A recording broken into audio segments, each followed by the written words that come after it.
sí, yo prefiero comenzar con esta última parte de lo que es sufrimiento fetal, para que con ello podamos, podamos entender en todo caso, pues, qué condiciones son las que tenemos que controlar o hacia dónde no tenemos que llegar, ¿no? Que es lo ideal en obstetricia, ¿no?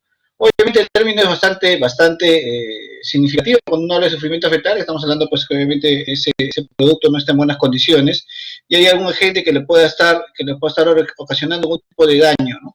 Ya sea momentáneo o ya sea irreversible. Entonces, eso es lo que casualmente tenemos que evitar, ¿no?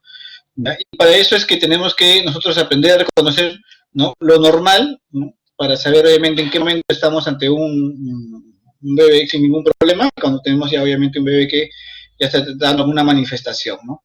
Entonces comenzamos con lo que es definiciones, básicamente lo que referimos a, como le repito, vamos a comenzar con todo esto, el tema de lo que es sufrimiento. Una de las primeras definiciones que tenemos que aprender y diferenciar, ¿no?, aprender a diferenciar es la hipoxemia, ¿no? Dice ahí la disminución de la concentración de oxígeno en la hemoglobina, ¿no? O sea, nosotros podemos tener hipoxemia, por ejemplo, cuando vamos a la sierra, ¿no? Entonces, pero eso no amerita que obviamente haya un cambio obviamente dentro de nuestro organismo, ¿no?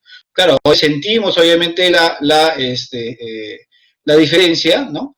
Pero nuestro organismo es capaz de solo autorregularse y no ocasionar mayor problema, ¿no?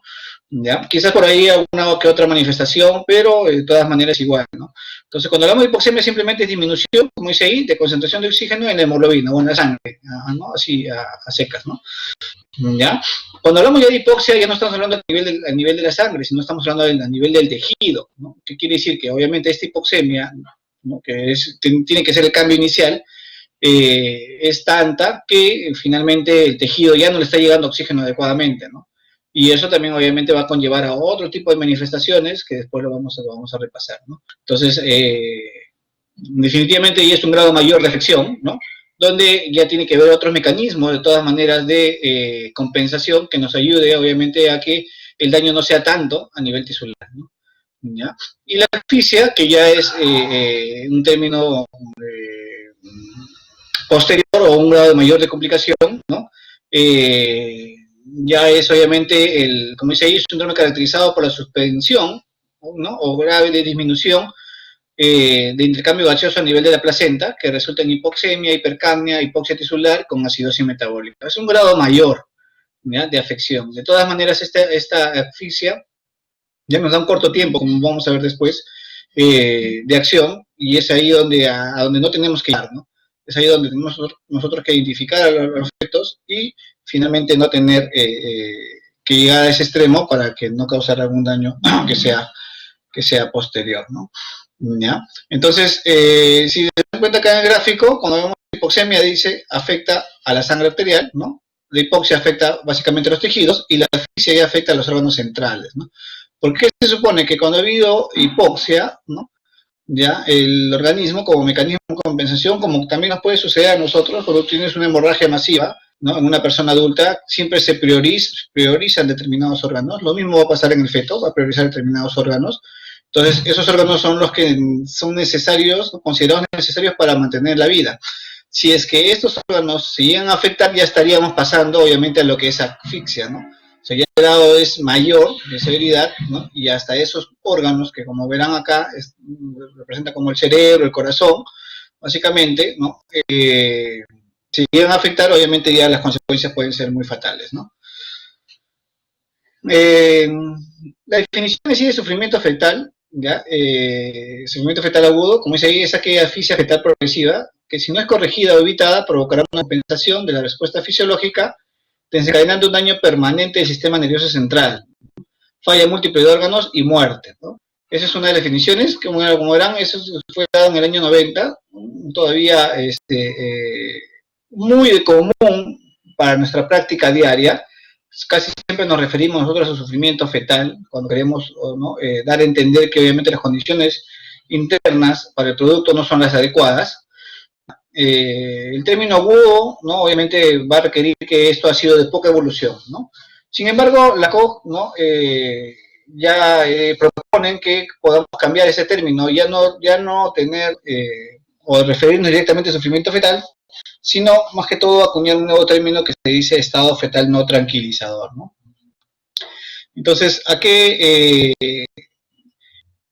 qué condiciones, por ejemplo, vamos a emplear ese término? Cuando dice que el monitoreo electrónico fetal, ¿no?, está alterado, ¿ya? En presencia o ausencia de meconio espeso, que es otra de las características a veces del sufrimiento fetal, como lo vamos a ver después, ¿no? Y asociado a un 10 a 50% de riesgo de hipoxemia, ¿no?, que requiere acciones inmediatas, ¿no?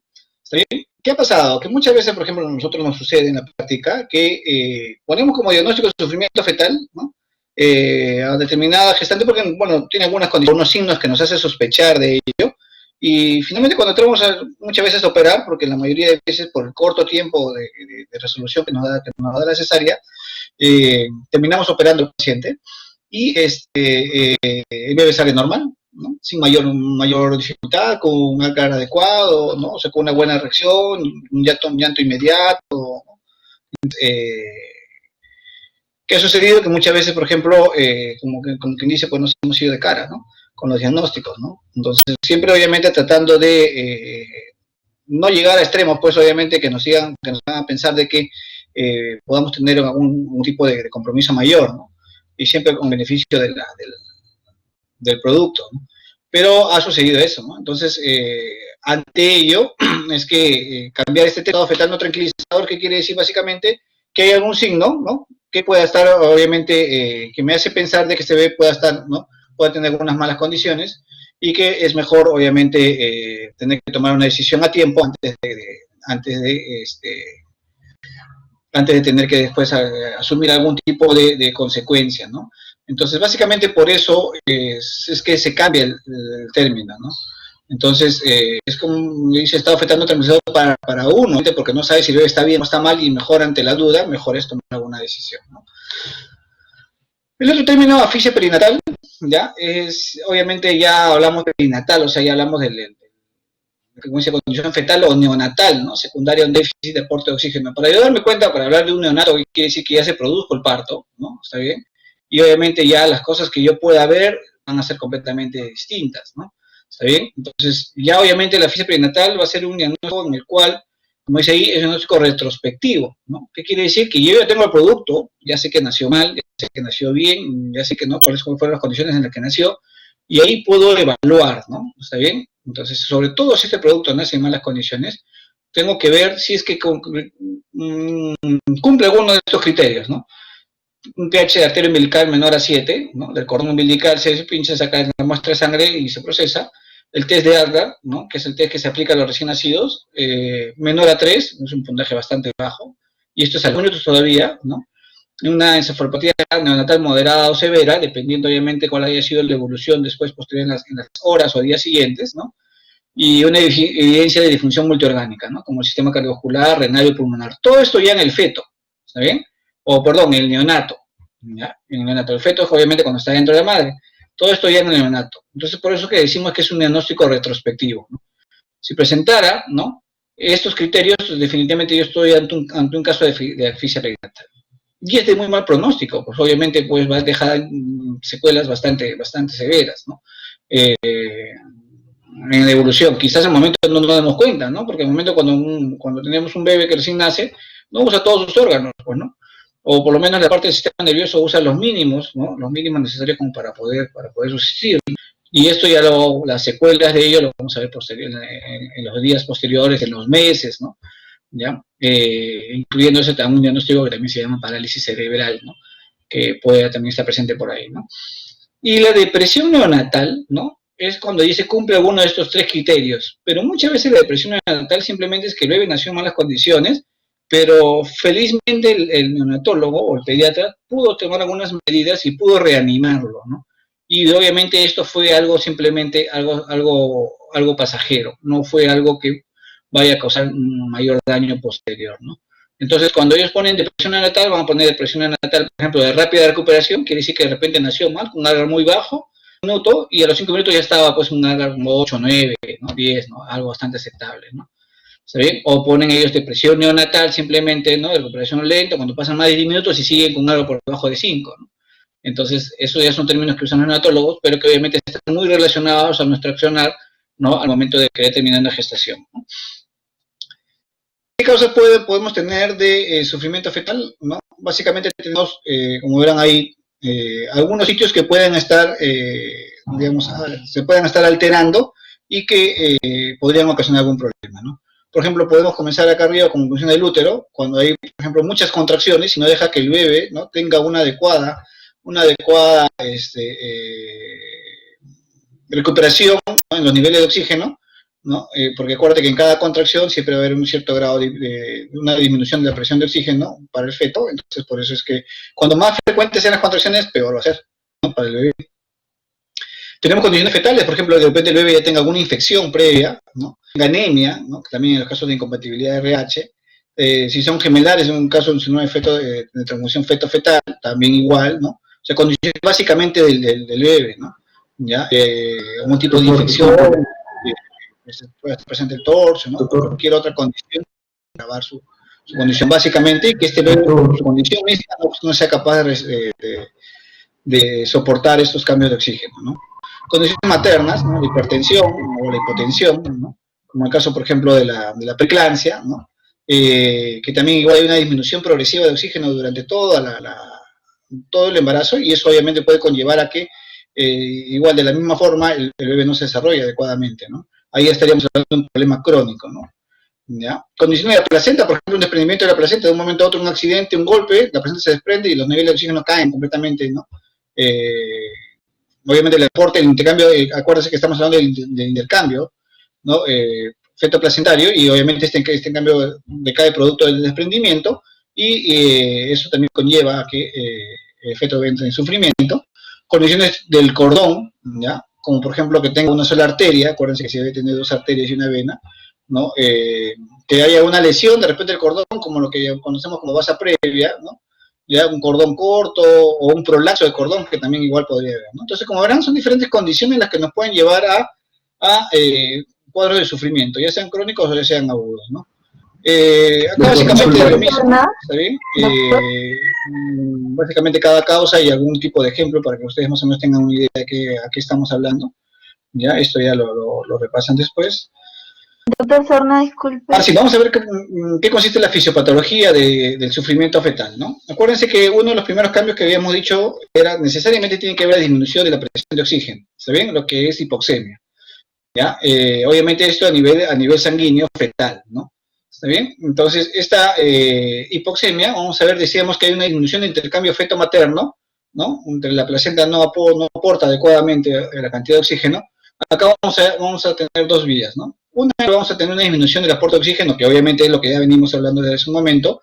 A eso lo conocemos como hipoxemia, ¿no? Si esta hipoxemia si llega a avanzar en grados, ¿no? Acuérdate que lo que te mencioné hace un momento, que el bebé puede tener algunos mecanismos, ¿no?, que lo vamos a repasar después. Esto va a llegar a una hipoxia. Cuando hay hipoxia quiere decir que ya no hay oxígeno adecuadamente en el tejido, y acuérdate que se puede activar una vía, que es la vía anaeróbica, ¿no? ¿Está bien? Esta vía anaeróbica, obviamente, ¿qué va a tener? Menor consumo de oxígeno por parte de la célula, la formación de hidrogeniones, ¿no?, y la alteración de la relación lactato-piruvato, ¿no? Eso es lo que ocurre en cualquier persona, ¿sí? Lo mismo va a ocurrir en el feto, ¿está bien? Esta glucólisis anaeróbica también lo que va a conllevar es que se va a consumir la reserva de glucógeno que pueda tener el feto. De tal manera que si yo tengo este problema, que es bastante crónico, el feto pues nunca va a tener adecuadas reservas, y por ende va a ser pues siempre un bebé con bajo peso, ¿no?, para la edad gestacional que pueda tener, ¿no? Bueno, esta activación de la luz anaeróbica me va a conllevar finalmente a lo que es una acidosis metabólica, ¿está bien? Eso siempre ocurre en todo, usted sabe muy bien, siempre disminución de oxígeno, se activa la vía anaeróbica y finalmente una de las consecuencias puede ser la acidosis metabólica. Entonces, para todos, en cualquier edad, es lo mismo, ¿no? Para el otro lado, ¿qué vamos a tener? Vamos a tener una retención de CO2, ¿no? Es obviamente el producto de una hipercapnia, y vamos a llevar a una acidosis respiratoria, ¿no? Entonces tenemos acidosis metabólica con acidosis respiratoria, ¿no? ¿Todo producto de qué? De un aporte, una disminución de aporte de oxígeno. ¿Está bien? Entonces, nuevamente siguiendo de ese lado, o la metabólica, la acidosis respiratoria me va a llevar, obviamente, pues, si estamos hablando de acidosis, tenemos una disminución del pH, esta disminución de pH, ¿no? Vamos a tener que, va a interferir con el funcionamiento enzimático en sí, ya hablamos de forma general del organismo, ¿no? Acuérdate que teníamos las reservas de glucógeno estaban consumiendo, y va a llegar un momento en el cual estas reservas se van a agotar, sobre todo cuando son problemas crónicos, ¿ya? Porque lo mismo ocurre en problemas agudos, ¿ya? Obviamente, pero las horas, obviamente, en presentación van a ser mucho menores, y probablemente en ellos sí no vamos a hablar de reservas de glucógeno agotadas, ¿no? En cambio, en sufrimientos crónicos, ahí sí obviamente se aplica mejor este concepto y que finalmente, como le decía, los bebés terminan siendo de bajo peso, ¿no? Entonces, bueno, seguimos por acá. Esta interferencia en el funcionamiento enzimático vamos a tener que nos va a dar lesiones irreversibles, ¿no? ¿A qué nivel? A nivel del sistema nervioso central, a nivel pulmonar y a nivel cardíaco, que son los órganos básicos que siempre se ha querido proteger al momento de que haya una disminución de lo que es la presión de oxígeno, ¿no?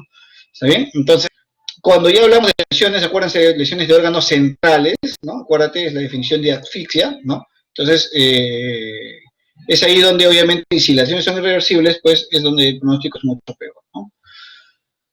Entonces, de todas maneras, el feto, como mencionábamos, tiene algunas reacciones compensatorias en adaptación, ¿no? Lo mismo como te comento hace rato, ¿no? O sea, tú tienes una hemorragia aguda, tú tienes mecanismo de compensación, ¿no? Dejas de orinar, ¿no? Dejas, comienzas a tener frialdad distal y cosas por el estilo, con la intención de preservar algunos órganos, ¿no? Lo mismo va a pasar en el feto, ¿no?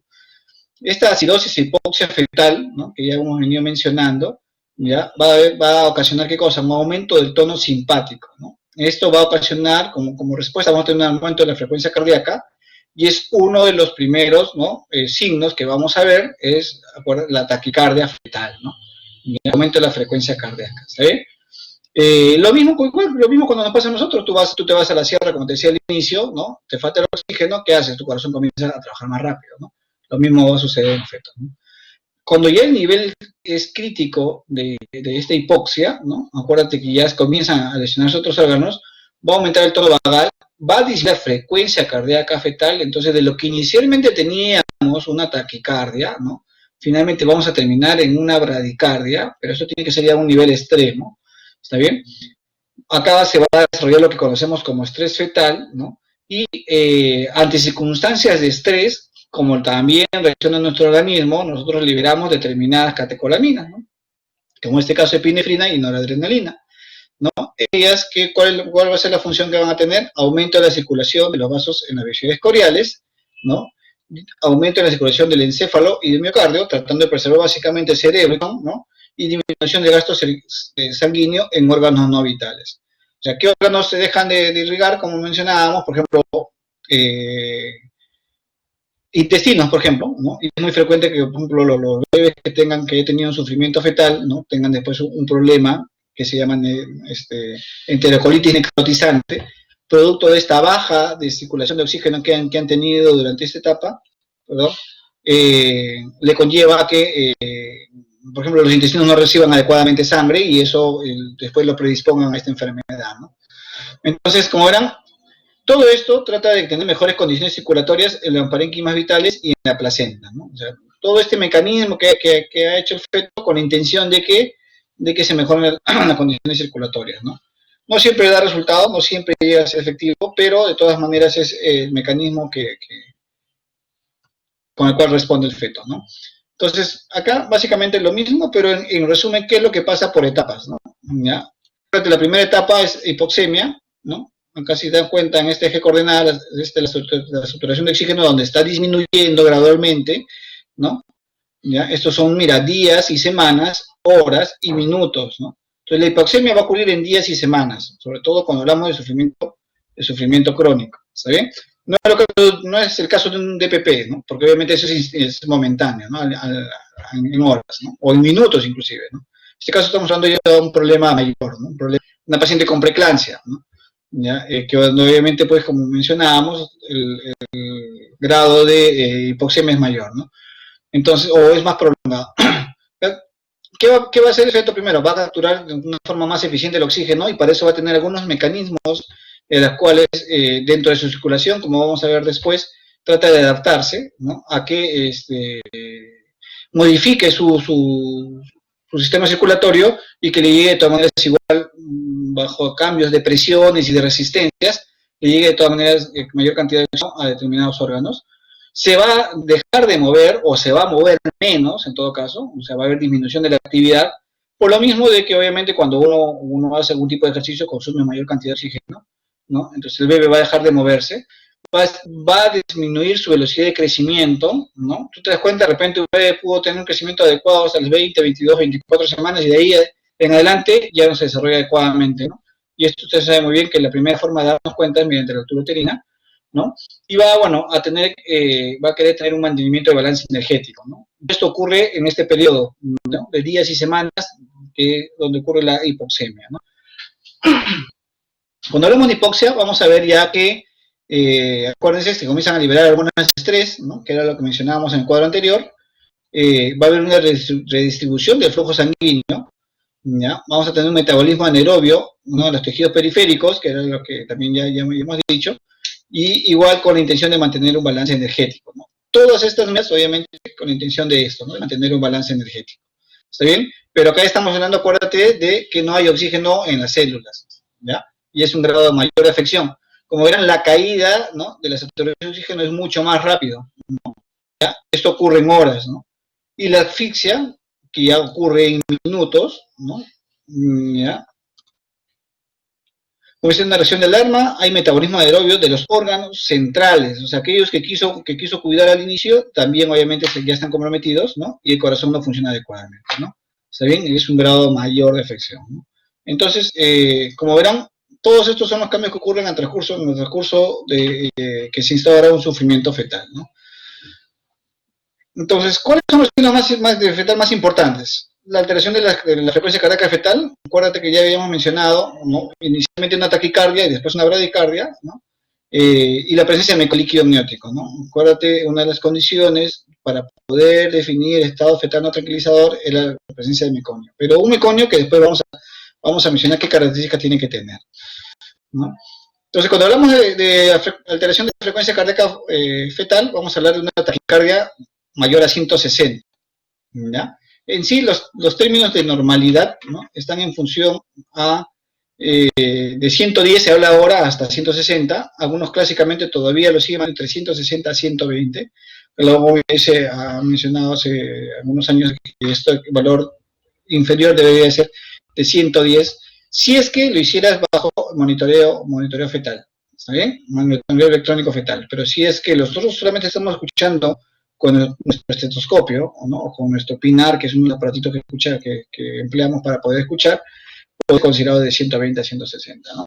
La taquicardia, como ves acá, es el primer signo de sufrimiento fetal agudo, ya lo mencionamos, denota la estimulación del sistema simpático producida por la hipoxia, ¿no? La bradicardia se presenta tardíamente, cuando ya obviamente puede ser comenzado a fallar una serie de mecanismos compensatorios, ¿no? Y eso obviamente que vamos a entender que hay una disminución del automatismo cardíaco y hay una hipoxia sostenida, ¿no? Cuando ya tenemos causa de cardia, ¿no? Con respecto al meconio, ¿ya? El meconio, bueno, la definición básicamente está, como dice, relacionado clásicamente en aparición con la depresión, ¿no? O adormecimiento neonatal, ¿no? ¿Está bien? O sea, ¿qué debemos entender? Que cuando tenemos un feto, ¿no? Y nosotros logramos evidenciar el meconio, ¿está bien? Ya sea porque necesariamente las membranas tienen que haber estado rotas, tenemos que ahí puede haber un cierto grado de depresión, ¿no? Un cierto grado de compromiso fetal. Entonces, de todas maneras, estamos obligados a tener que descartar que no hay un sufrimiento, ¿no? Acá dice bien claro, clásicamente, ¿no? Relacionado clásicamente, ¿no? ¿Está bien? ¿Por qué hace mención en este término? Porque no siempre la presencia de meconio nos va a dar o nos va a indicar sufrimiento. Pero obviamente si eso yo lo acompaño con otros signos más, entonces definitivamente ahí sí tengo que pensar de que puede haber un cierto grado de sufrimiento. ¿Por qué está compuesto meconio? Porque en sí el meconio, ¿qué va a hacer? Van a ser las heces del bebé, básicamente, ¿no? Es todo lo que expulsa.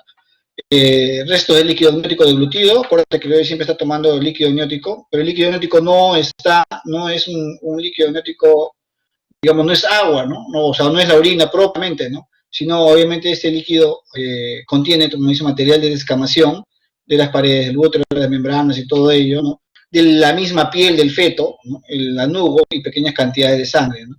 O sea, esa agua que toma el bebé, ¿no? Acuérdate que es, el líquido se forma por la orina, ¿no? Bueno, y cuando ya es un bebé que está en edad avanzada, ¿no? Y obviamente la forma de eliminar ese líquido es que el bebé se la tome, ¿no? Pero no es que tome directamente la orina, sino ya esa orina está mezclada con todo lo de, ¿no? Con todo el material, como dice, descamación, la nubo, pequeñas cantidades de sangre e inclusive, por ejemplo,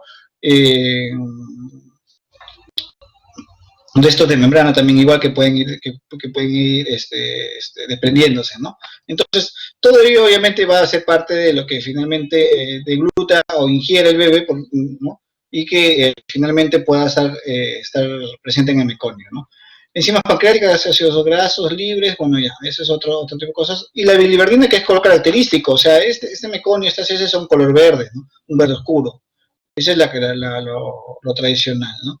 Y eso el bebé inclusive lo elimina durante hasta la primera semana de vida, ¿no? Poco a poco va cambiando de color, una coloración normal que conocemos de las heces, ¿no? Muy bien, se presenta, como dicen, 10 a 20% de partos a término, ¿no? Y por eso te decía, no siempre la presencia de meconio va a estar relacionada a lo que son signos de sufrimiento, porque si no también tendríamos que estar que el 10 a 20% de partos a término están en sufrimiento y no es así tampoco, ¿ya? La incidencia dice aumenta con la edad gestacional, ¿no? A 30% en gestaciones post-término, ¿no? Rara vez en gestaciones menores de 32 semanas, ¿no? O sea, ¿qué quiere decir? Que yo tengo un embarazo por encima de las 40, 41, 42 semanas, entonces lo más probable, ¿no? Que uno de cada 3 bebitos contengan meconio. E igual, no siempre es un signo de sufrimiento, ¿no? Factores predisponentes, raza negra, oligohidranios, doble patológico, bueno, algunas otras condiciones que ver después, ¿no? Esto es lo que muchas veces uno sí, obviamente, tiene que tener un poco de cuidado, ¿no? Y es lamentablemente es algo que nosotros no podemos controlar, ¿no? La aspiración meconial, ¿no? ¿Qué quiere decir? Que el bebé, obviamente, en ese proceso de estar tomando siempre líquido, va a tomar este meconio y se puede aspirar, o sea, esto puede llegar a los pulmones y va a causar un problema que es el síndrome de aspiración de líquido amniótico meconial, ¿no? Que es un problema respiratorio del bebé que podría conllevarle pues, a tener que tener una hospitalización de los primeros días de vida, ¿no? Entonces, eso puede ocurrir, como verán, el 3 a 4% no de partos, sino de bebés que hayan tenido, por ejemplo, la presencia de meconio, ¿entiendes? ¿Ya? Entonces, eso podría ocurrir de todas maneras, la aspiración meconial, ¿no? ¿Ya? Y, bueno, la muerte fetal de todas maneras, o la muerte neonatal entre el 5 y 40%, cuando esto es muy severo, sí, obviamente sí que está relacionado con mayor razón a un tipo de sufrimiento fetal, ¿no? Acá básicamente, ¿qué es lo que sucede? ¿No? Estimulación del sistema nervioso simpático, porque algo tiene que ver de todas maneras para que este bebé pues relaje sus esfínteres, ¿no? Como dice acá, se produce quinina, simpático mimético y prostaglandinas, ¿no? Esto va a conllevar a que todo esto por parte de la madre, ¿no? Va a aumentar el peristaltismo intestinal y va a relajar esfínteres, ¿no? Y al momento de relajar esfínteres del feto, de todas maneras va a expulsar este meconio, ¿no? ¿Ya? Y, ojo, estamos hablando en un caso de sufrimiento, porque normalmente el feto siempre, de todas maneras, está eliminando meconio cada cierto tiempo, ¿ya? Entonces, no es que solamente siempre en condiciones de hipoxia o de hipoxemia y todo esto que hemos hablado, va a eliminar meconio, no solamente en esas condiciones, sino también en condiciones normales, ¿no? También va a suceder lo mismo, ¿no? Va a suceder meconio. Y a veces nos sucede que operamos pacientes de cesárea electiva sin ningún problema y cuando sacamos el líquido estaba verde, ¿no? Entonces, y es porque el bebé probablemente horas antes haya eliminado un poco de meconio, pero por un sistema digestivo de un funcionamiento normal, ¿no? No es que todo este meconio se haya acumulado durante los 9 meses que está en embarazo, ¿no? Que el bebé estaba dentro de intraútero, no es así tampoco, sino que cada cierto tiempo de todas maneras va eliminando una cierta cantidad, ¿no? Bueno, ¿cuáles son las causas? Como dice, fenómenos madurativos del sistema gastrointestinal, ¿no? Un influjo neurohormonal, inervación parasimpática, mielinización en las últimas semanas, ¿no? Esto va a llevar a movimientos peristálticos intestinales, ¿no? Presencia de meconio. Vamos a ver que va a haber una estimulación vagal, ¿no? Una compresión de la vena uterina y cordón umbilical también podría ocasionar, ¿no? Esto. Igual también la estimulación vagal va a favorecer la peristalsis, ¿no? Y la asfixia fetal, cuando hay una saturación de oxígeno menor al 30% en la vena umbilical, ojo, en la umbilical, ¿ya? No estamos hablando de la arteria, sino estamos hablando de la vena umbilical. ¿no? Entonces, igual va a conllevar una vasoconstricción intestinal fetal, un aumento del peristaltismo y se va a relajar el esfínter anal, ¿no? ¿Ya? Entonces, todas estas son las causas por las cuales me puede llevar igual a lo mismo a la expulsión del meconio, ¿no? Entonces, acá sí, obviamente, yo tendría que relacionar, ¿no?, la presencia de meconio con algo más para poder yo entender si es que hay sufrimiento fetal o no. Por ejemplo, como les mencionaba hace un momento, ¿no? ¿Qué pasa si yo tengo un bebé que tiene la frecuencia fetal normal y tengo meconio? Ojo, ¿no? Meconio con frecuencia cardíaca fetal normal es un bebito normal, no hay ningún problema, ¿no? Pero si tengo un meconio y tengo un bebé que tenga alguna alteración de los latidos, ¿está bien? Entonces, definitivamente, eso ya es considerado sufrimiento fetal. Taquicardia o bradicardia más meconio, sufrimiento fetal. Ahí sí, obviamente, no puedo decir que está dentro de lo normal, ¿no? La otra forma, y después vamos a ver en qué consiste esto del pH del cuero cabelludo, también igual, ¿no? Si encuentro una acidosis, ¿no?, un pH menor a 7.2, me puede indicar que es un sufrimiento, ¿no? O sea, una acidosis con el pH, ¿no?, de la sangre fetal, ¿no?, con presencia de meconio es un sufrimiento fetal. Y si el pH está normal, ¿no?, ¿ya? Entonces y por mucho meconio que yo vea, que está bien, ¿no? O sea, no hay mayor problema. ¿Me entienden? Por eso que les digo, no siempre el meconio está asociado a condiciones de sufrimiento. Entonces, ¿qué otros exámenes me van a ayudar para yo poder ver, ¿no?, si es que ya estoy en caso de sufrimiento, ¿no? Entonces vamos a tener el monitoreo electrónico fetal, las medidas del estado de ácido base, como veíamos hace un momento, tomar el pH, ¿no?, del feto. La ecografía, el perfil biofísico y la velocimetría Doppler, ¿no?, que básicamente son dos de las pruebas que actualmente se usan bastante. Hemoglobina, hematocrito, bueno, eso como pruebas de todas maneras necesarias, como en todo paciente, grupo sanguíneo, factor, glucosa, creatinina, ¿no? Estos tres últimos no es tanto que me van a ayudar a ver si es que es sufrimiento o no, pero obviamente son pruebas que uno siempre requiere, porque acuérdate que el paciente que potencialmente vaya a terminar en una cesárea, ¿no? Entonces, ¿qué pruebas, por ejemplo, puedo emplear, ya, para determinar el sufrimiento fetal?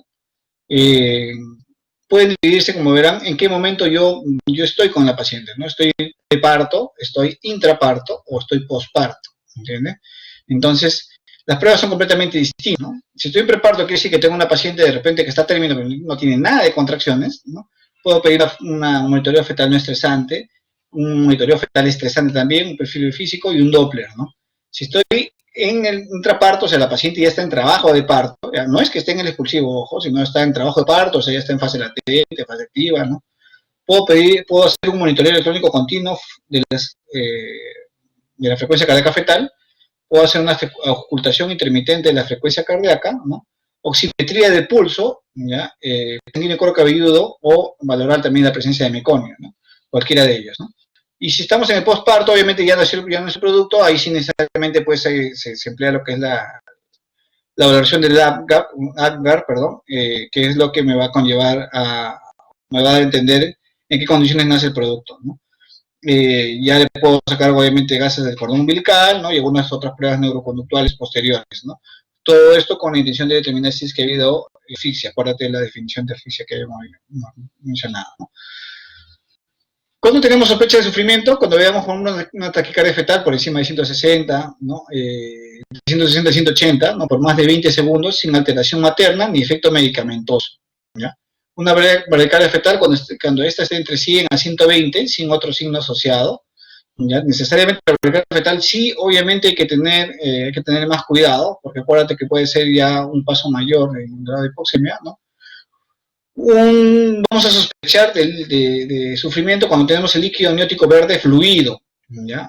Ojo, acá hablamos de fluido, porque básicamente puede ser de dos tipos, ¿no?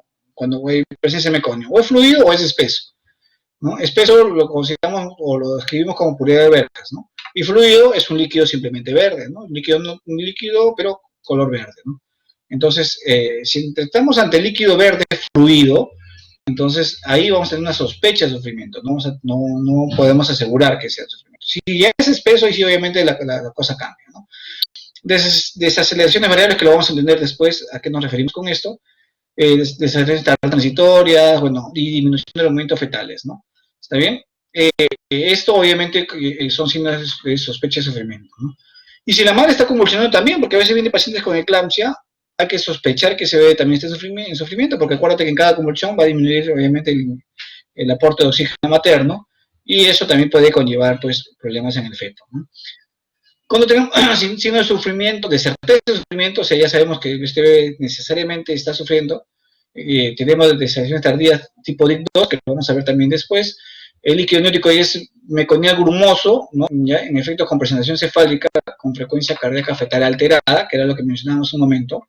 Este meconía grumoso es lo que les decía que lo conocemos como puré de alberjas, ¿no? Y acuérdate que tiene que estar acompañado pues con la frecuencia cardíaca fetal, ¿no? Que tiene que haber alguna alteración, ¿no? Frecuencia entre 100 y 120, ¿no? Con alteración de la variabilidad, que también es otro concepto que lo vamos a ver después, y bradicardia fetal menor a 100 por minuto, ¿no? Ya, de todas maneras, no, bradicardia fetal, tú tienes un bebé con 90 latidos por minuto, tienes que sacarlo inmediatamente, ¿no? Taquicardia fetal con descensiones variables también igual, y ausencia de variabilidad de la frecuencia cardíaca fetal. Todos estos son signos de certeza, ¿no? Algunos términos por ahí todavía de repente no los comprendes, pero ahorita que a medida que avancemos en la clase, ya se te van a hacer más familiar, ¿no? ¿Podemos hacer algo cuando tenemos un bebé con sufrimiento? Sí, definitivamente. Hay básicamente dos cosas, ¿no? Podemos hacer una reanimación fetal intrauterina, ¿no? Y podemos, obviamente, necesariamente sacar ese feto, ¿no? La extracción del feto y tratarlo como si fuera un recién nacido, obviamente, tratar de darle todo el soporte necesario para que evite las secuelas posteriores, ¿no? Entonces, como dice, el objetivo fundamental es evitar la muerte fetal y neonatal. Que no se muera dentro ni que tampoco se muera afuera, ¿no? Evitar el daño fetal también igual, ¿no? O sea, que ningún órgano sea afectado, o en todo caso la afección sea muy mínima, ¿no? Y reducir la morbilidad y secuelas en el niño, ¿no? O sea, no solamente decir, ah, ya lo saqué vivo y listo, no. Sino también, obviamente, pues tratar de que este bebé no tenga problemas posteriores. Y lamentablemente los problemas posteriores no lo vemos en los días, ¿no? Lo vas a ver recién, pues, en los meses, en el desarrollo escolar y todas esas cosas, ¿no?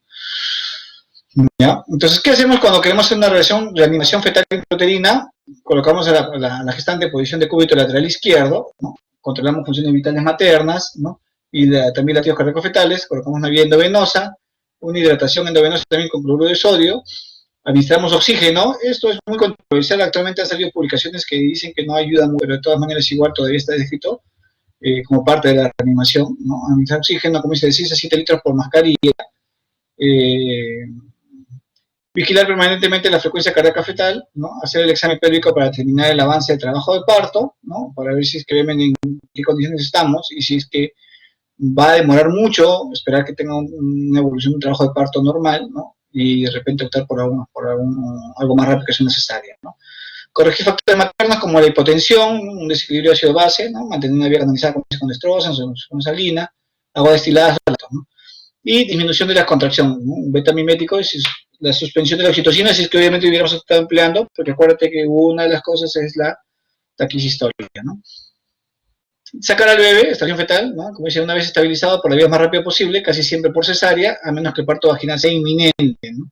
Atención al recién nacido por equipo especializado, tratarlo como una emergencia clínica, oxigenación y temperatura adecuada, y prevención del del síndrome de distrés respiratorio, y profilaxis de infecciones, ¿no? Esto en base a la extracción fetal, ¿no?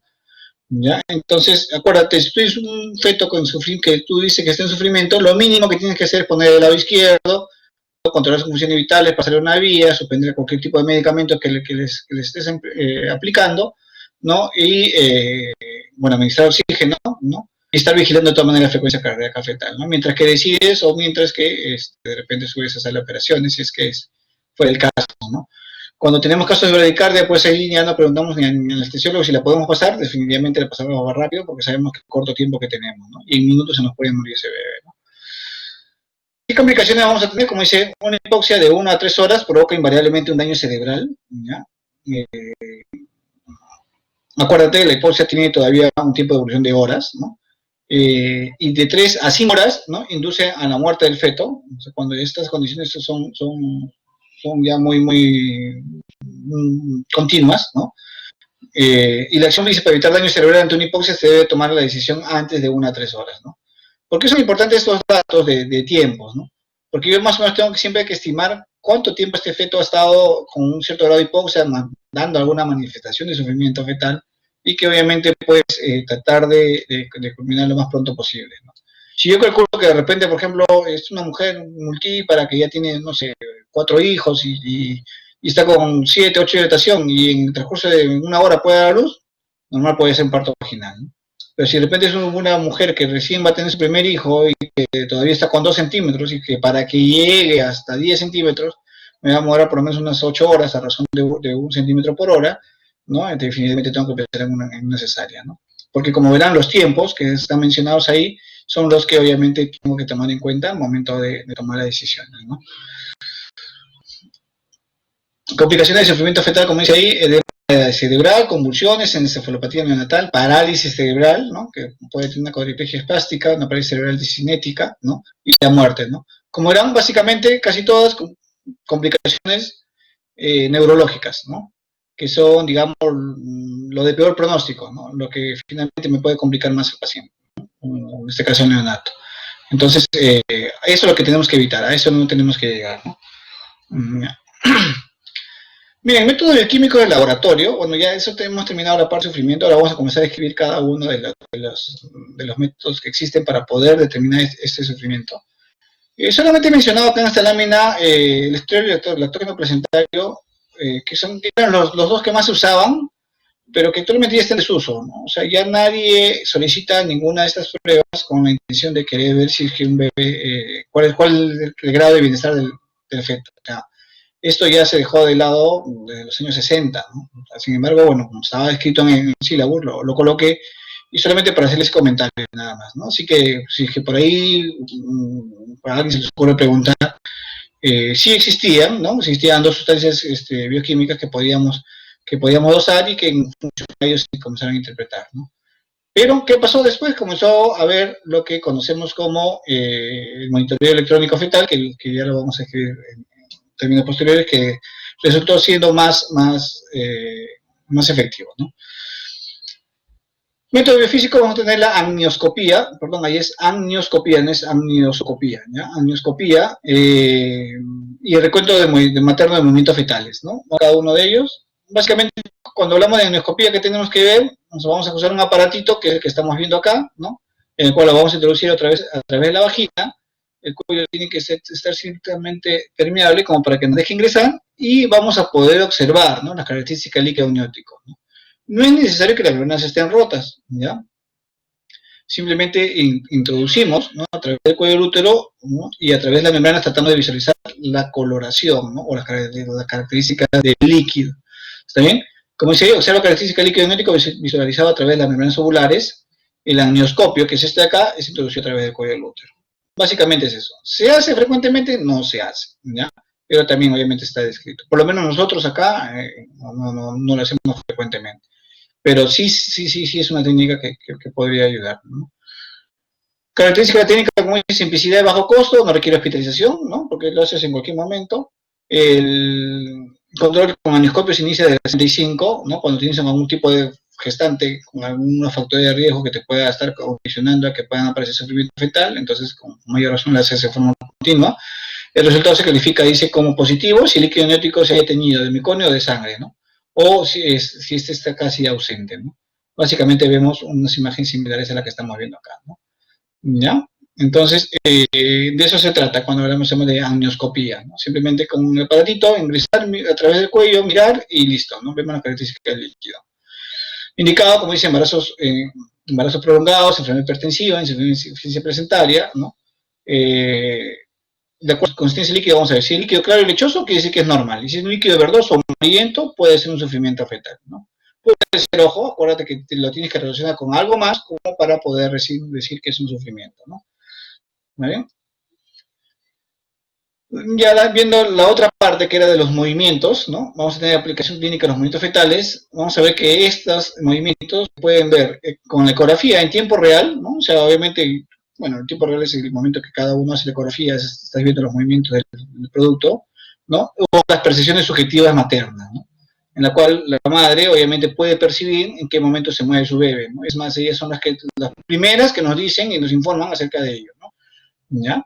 Entonces, ¿por qué mencionaba la ecografía? Porque, bueno, cuando uno hace ecografía, ¿no? Tú te puedes percatar que el bebé ya se mueve desde muy tempranamente, ¿no? 9, 10 semanas, ya comienza a tener algún tipo de movimiento, ¿no? Entonces, esos movimientos obviamente para ese tiempo todavía no son percibidos por la madre. O a veces sucede que la madre te viene y te dice, que se está moviendo, pero sin embargo no hay, perdón, que no se está moviendo, perdón, sin embargo con toda esa ecografía sí puedes apreciar todos sus movimientos, ¿no? Así que, de todas maneras, para eso no sirve, ¿no? Los movimientos fetales, como dicen ahí, percibidos por la madre básicamente hacia la semana 18, ¿ya? Aumentan, como dice, progresivamente hasta la semana 32. Esto va a depender si la mujer tiene uno o tiene, tiene uno o tiene ya varios hijos, o sea, ya es una mujer con experiencia, ¿ya? Que pueda, de todas maneras,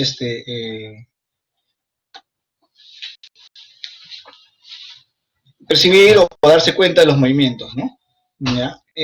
Aumenta, como dice ahí, progresivamente hasta la semana 32, ¿ya? Es la etapa donde los bebés se mueven más, inclusive en algunos casos pueda resultar molestoso para la madre, ¿ya?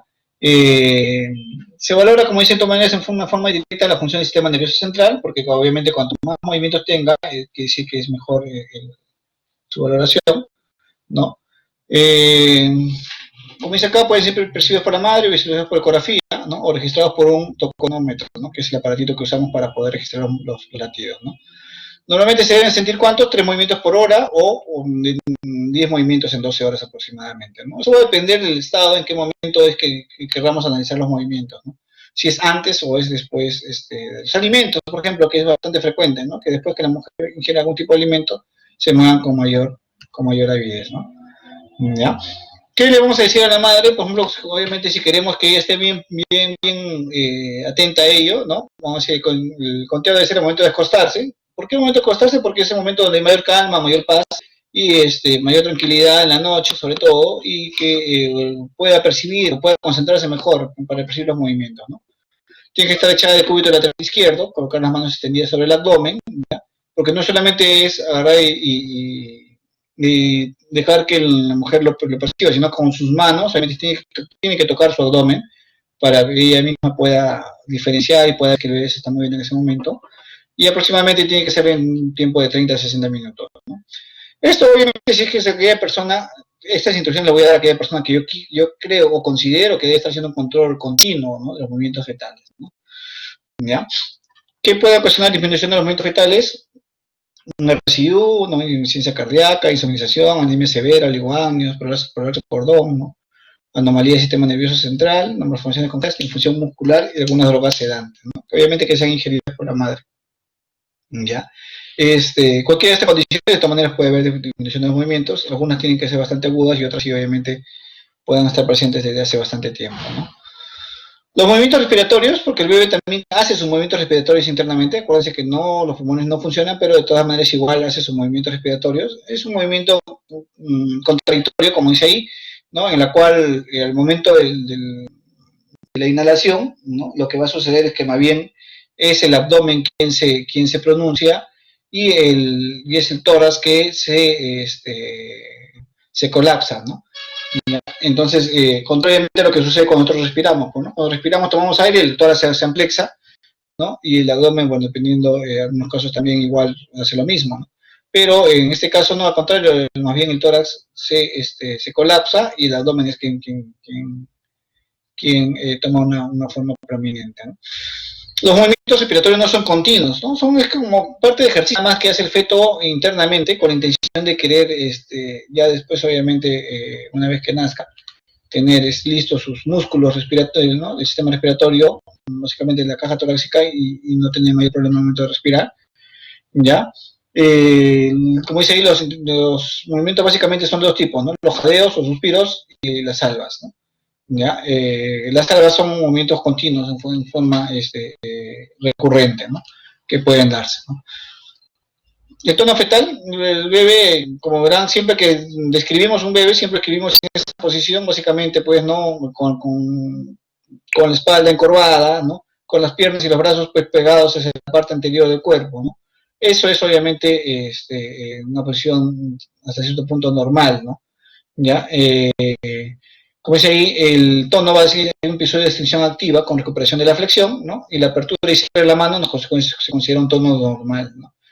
Entonces, ¿qué pasa cuando los bebés tienen un cierto grado de compromiso, ya un cierto grado de hipoxia? Aparte de tener, no tener o disminuir los movimientos, lo que vamos a encontrar es las extremidades extendidas, ¿no? Las manos abiertas, ¿no? Los pies ya no flexionados, sino pues obviamente también extendidos, ¿no? No puede estar estirado porque obviamente el bebé no tiene pues mayor espacio como para tener que estar pues estirado, ¿no?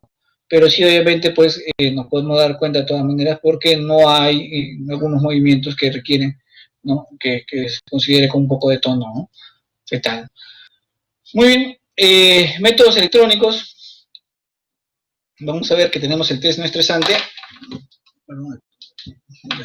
Eh, es el más común, ¿ya? Es uno de los más comunes que usamos. Acuérdate que lo mencionábamos en la etapa preparto, ¿no?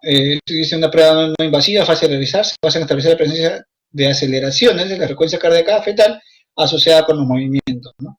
Acuérdate que cuando tú, por ejemplo, te movilizas y corres, ¿no? Una cierta distancia, lo que va a suceder es que el corazón se va a acelerar, ¿no?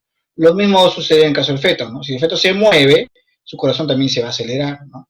Y esa aceleración puede ser percibida, obviamente, por una máquina que vamos a mostrar después, ¿no? Es aplicable a todo embarazo de 29 semanas o más de gestación, ¿no? ¿Por qué no se hace antes? Porque hay una inmadurez del sistema nervioso y eso va a conllevar a que no pueda haber un adecuado registro de los latidos, ¿no? Entonces, es por eso que no debería de hacerse, ¿no? Puede haber falsas interpretaciones, ¿no? Entre las 20 y 24 semanas es reactiva un 25%, entre las 32 y 42 semanas es reactivo un 90%. El término reactivo es un término que lo vamos a definir, ¿no? En un momento, pero básicamente nos dice que es un bebé que está en buenas condiciones, ¿no? ¿Ya? Entonces, acuérdate, se hace por encima de 28 semanas. A veces nosotros lo solicitamos, por ejemplo, 25, 26 semanas, no tanto para ver la condición del bebé, sino también para ver, de repente, si es que tiene o no tiene contracciones, porque es una de las partes que también nos da esa información, ¿no? ¿Qué variables encontramos, ¿no? Para evaluar los movimientos fetales, la frecuencia cardíaca basal, la variabilidad de la frecuencia cardíaca, la presencia o ausencia de aceleraciones y la presencia o ausencia de desaceleraciones, ¿no? ¿Está bien? De movimientos fetales ya hemos mencionado hace un momento cómo que debe ser. En este caso, cuando estamos haciendo la prueba, no vamos, obviamente también la madre va a ser quien la va a tener que referir, ¿no?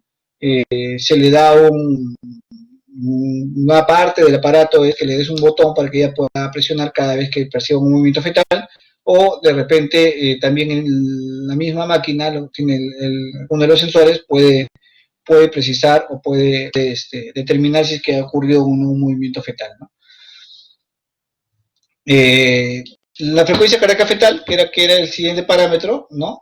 Como dice ahí, la línea basal se considera alterada cuando el cambio persiste por más de 15 minutos, ¿no? Vamos a tener que una frecuencia cardíaca fetal normal oscila entre 110 a 160. Ojo, acá tienes que diferenciarlo, ¿no? Hace un momento nosotros hablábamos de 120 a 160, ¿sí? Taquicardia y bradicardia. ¿Está bien? Eso es 120, 160 es cuando tú escuchas, como te repito, con tu estetoscopio, con tu pinar, ¿no? Pero si ya vas a tener una frecuencia cardíaca fetal electrónica, porque acá vamos a usar un aparato que nos va a ayudar a registrar los latidos, entonces ahí la cosa cambia y vamos a considerar lo normal entre 110 a 160. ¿Está bien? Entonces, consideramos taquicardia fetal por encima de 160, bradicardia fetal por debajo de 110, ¿no? ¿Qué causas podemos tener? En la causas de taquicardia, hipoxia, fiebre materna, y eso tenemos que tener, ¿verdad?, bien en cuenta, porque a veces sucede. Le ponemos el monitor y los latidos están en 180 y como te das cuenta la mamá está con fiebre. Nos baja la fiebre y los latidos también disminuyen, ¿no? O sea, no hubo ningún grado de sufrimiento, sino solamente fue producto de la taquicardia. Lo mismo que sucede en nosotros, pues, ¿no? Cuando estás con fiebre, siempre también igual se eleva tu frecuencia cardíaca, lo mismo sucede en el feto, ¿no? Bueno, infecciones, hipertiroidismo, anemia materna o fetal, ¿no? En el caso de bradicardia, menor a 110 por minuto, acá vamos a hablar de prolapso cordón, de convulsiones maternas, rápido descenso fetal, placenta previa o ruptura uterina también, cualquiera de ellos, ¿no? Entonces, acá básicamente lo mismo, de 110 a 160, qué causas me da taquicardia, qué causas me dan bradicardia. Vamos a avanzar un poquito más. Algunos fármacos que de todas maneras nos puedan ocasionar o nos puedan alterar la frecuencia cardíaca, ¿ya? Son todos los que están mencionados ahí. Eh,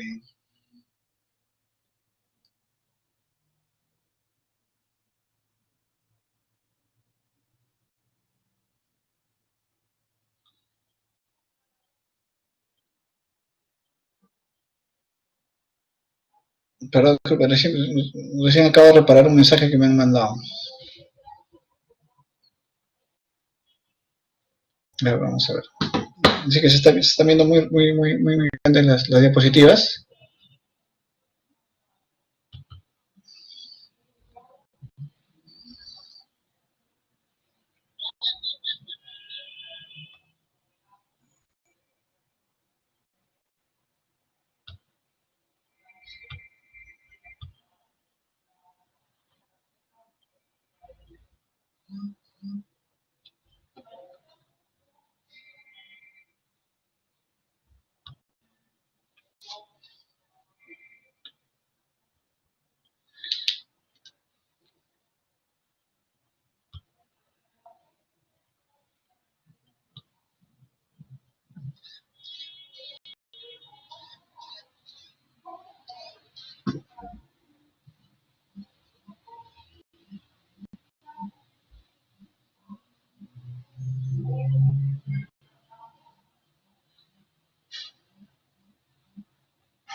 ¿Ahí se ve mejor?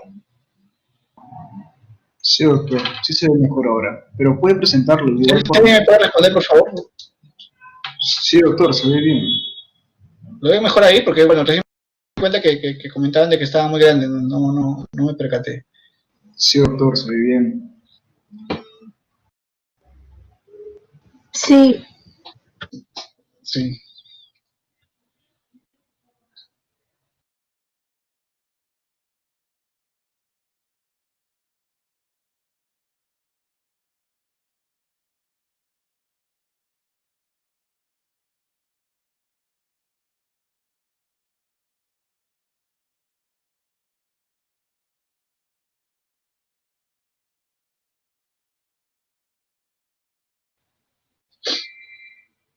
Chicos, disculpen, lo que pasa es que no me he percatado en eso. Ya, había puesto el celular en vibrador para que no me interrumpan y bueno.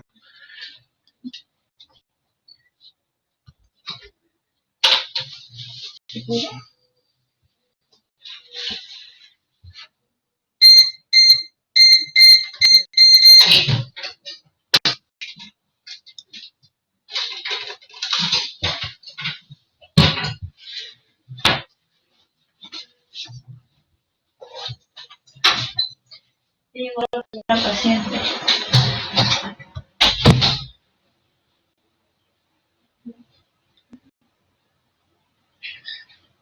¿Ya, ahí ven bien? Sí, doctor, sí se ve bien. Sí, doctor, sí se ve bien. Ya, muy bien, gracias. Disculpen, no me he percatado. Igual después se lo voy a pasar, pero no, bueno, ya. Vamos a avanzar porque no estamos en la mitad. Ya, bueno, estos son algunos fármacos, como les mencionaba, de que pueden alterar la frecuencia cardíaca fetal. Eso ya lo repasan después. Definiciones, como decir, cambios en la línea de base. Vamos a tener que va a haber una frecuencia cardíaca fetal. De todas maneras, que siempre tenemos que determinar al inicio cuál es la línea basal, ¿no? O sea, la frecuencia cardíaca con la cual empezamos, ¿está bien? Entonces, eso es lo que nosotros tenemos que determinar. Y sobre ella vamos a comenzar a determinar si es que hay algún tipo de alteración, ¿no? Ya sea hacia arriba o hacia abajo. Lo vamos a ver después en un gráfico, ¿no? ¿Ya? Es normal cuando esta frecuencia cardíaca basal está entre 110 a 160, ¿no? Taquicardia por encima de 160 y bradicardia por debajo de 110. Entonces, cuando nosotros vemos una hoja de un monitoreo fetal, vamos a ver una hoja que está impresa, similar a lo de que cuando ustedes están familiarizados de repente cuando ven una hoja de un EKG, algo similar, ¿no? En el cual vamos a ver bastantes cuadraditos, ¿ya? De los cuales obviamente algunos de ellos me va a determinar, me va a informar acerca de los latidos y otra en la parte inferior me va a informar acerca de lo que son las contracciones, ¿no? Entonces, cuando hablamos de línea de base, por ejemplo, vamos a ver, ¿no? Esta es una línea de base, por ejemplo, normal, ¿no? Que está, si logra visualizar, se ve ahí el 120, ¿no? Y el 160, ¿está bien? Entonces, estos latidos no van más de 120 hasta 160. Entonces, esta es el registro continuo de los latidos. Como verán, los latidos no son una línea constante, ¿no? Hay lo que llamamos la variabilidad, que lo vamos a escribir después, ¿no? ¿Está bien? Y eso, al contrario, es mejor cuando hay variabilidad, ¿no? Es una taquicardia porque ya se está pasando de 160, una bradicardia, y mira, ve, ya está por más o menos por alrededor de 100. ¿Está bien? Esta parte inferior son la parte de contracciones, la parte que está en celeste. ¿Están viendo el puntero? No. El puntero, ¿lo van a ver? ¿El puntero? Sí, doctor. Muy bien. Entonces,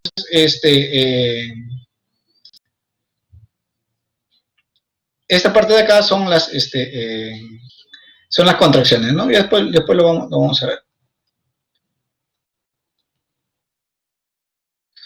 Entonces, sobre la línea de base que yo pueda tener, o sea, voy a trazar una línea que me una a la mayor cantidad de puntos. Por ejemplo, acá en este caso, ¿no? Mi línea tendría que estar por acá. Tiene que ser una parte más o menos donde no haya movimiento, no haya contracción, pero bueno, más o menos tengo que trazar una línea que me una a la mayor cantidad de puntos, ¿no? En este caso, voy a pensar que más o menos mi línea de base va a estar en 140, ¿sí? ¿Está bien? Sobre esta línea de base voy a tratar de determinar, ¿no? ¿Cuántas son las contracciones que suben o que bajan? Por ejemplo, acá trazamos una línea de base sobre estos puntitos, ¿sí? Estos puntitos que están acá, ¿ya? Y sobre ello tengo que contar cuánto baja y cuánto sube. Tengo que saber que cada cuadradito, ¿no? Aproximadamente, como veíamos acá, ¿no? Cada cuadradito van a ser 5 contracciones, ¿no? Perdón, 10 contracciones, perdón, 10 latidos, perdón, disculpen. 120, 130, 140, ¿no? ¿Está bien? Entonces tengo que más o menos tratar de estimar en función a ello, ¿no? Ese es el caso de esta hojita, ¿no?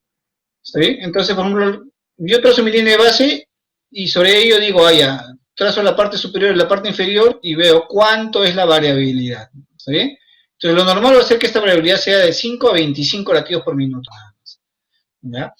Voy a decir que un patrón saturario cuando eso sobrepase más de los 25, ¿está bien? ¿Ya? Voy a decir que está disminuida cuando ni siquiera, ¿no?, sobrepase 5, ¿está bien? Como en este caso. Y acá hay una pérdida total de variabilidad, ¿no? Obviamente acá sí ya no hay nada donde yo pueda marcar la parte superior y la parte inferior, tal como he marcado acá, acá o acá, sino simplemente no voy a poder ver nada, ¿no? O sea, no voy a poder determinar nada, y prácticamente es una línea, ¿no? Es una pérdida total de variabilidad. Un patrón sumamente luminoso, este bebito se va a morir en minutos. Entonces, bueno, ya habíamos mencionado cuál es la variabilidad normal, ¿no? Cuál es la variabilidad mínima, ¿no? ¿Está bien? En este caso, de acuerdo a lo que yo pueda determinar, qué tanto están variando los latidos en función a mi línea de base. ¿Está bien? Entonces, igual, por ejemplo, yo tuviera que trazar mi línea de base acá, ¿no? Esto es una desaceleración, mi línea de base estaría por acá, tratando de unir la mayor cantidad de puntos, acuérdate, ¿no? Tengo una línea por acá, nivel, ¿no? Es un poco pequeño el gráfico, no se aprecia muy bien, pero de todas maneras igual, no se aprecia muy bien, me refiero a los datos, ¿ya? De los números, en qué nivel está, pero más que todo para que puedan entender a qué nos referimos con variabilidad. Las aceleraciones ya son todo lo contrario, ¿ya? O sea, sobre mi línea de base tengo que ver que obviamente estas aceleraciones van a subir, ¿no? O van a disminuir, ¿no? Perdón, o si disminuyen al contrario ya es un concepto diferente que es desaceleraciones, ¿no? Tenemos las aceleraciones se presentan, dice, menos de 28 semanas son detectables un 25%, y desde las 33 semanas hasta un 90%, ¿no? Menos de 32 semanas, aumento de la frecuencia cardíaca fetal 10 latidos por minuto por 10 segundos, o más, pero menor a 2 minutos, ¿está bien? Y más de 32 semanas, aumento de la frecuencia cardíaca fetal de 15 latidos por minuto por 15 segundos, o más, pero menor a 2 minutos. ¿Qué quiere decir eso? Yo trazo mi línea de base, ¿está bien? Trazo mi línea de base, ¿ya? Y contar, ¿no? Por ejemplo, si mi línea de base estaba en 140, este punto máximo que está acá debería estar por encima de 155, ¿está bien? Porque tiene que ser mayor a 15 latidos por minuto, por decirte, está en 160, o sea, subió hasta 20, ¿está bien? Ese aumento tiene que durar más de 15 segundos, ¿ya? Porque acuérdate, todo esto se está registrando en tiempos, ¿no? Después vamos a hacer una hojita más como para que te des cuenta más o menos cómo es realmente, ¿ya? Entonces se va a registrar en tiempos. Entonces esa duración, como te repito, tiene que ser mayor a 15 segundos. Pero tiene que ser menor a 2 minutos. Porque si yo termino que esto subió, ¿no? Y está por encima y pasaron 2 minutos y se queda ahí, entonces ya es obviamente como corresponde a otra definición, ¿me entienden? Entonces, ya no sería una aceleración, sino sería de repente un cambio de línea de base. ¿Ya? Entonces, para ser considerado una aceleración, tiene que disminuir de todas maneras antes de los 2 minutos. O sea, de esos 15 o más de 15 que haya subido, tiene que bajar nuevamente otra vez hacia la línea de base.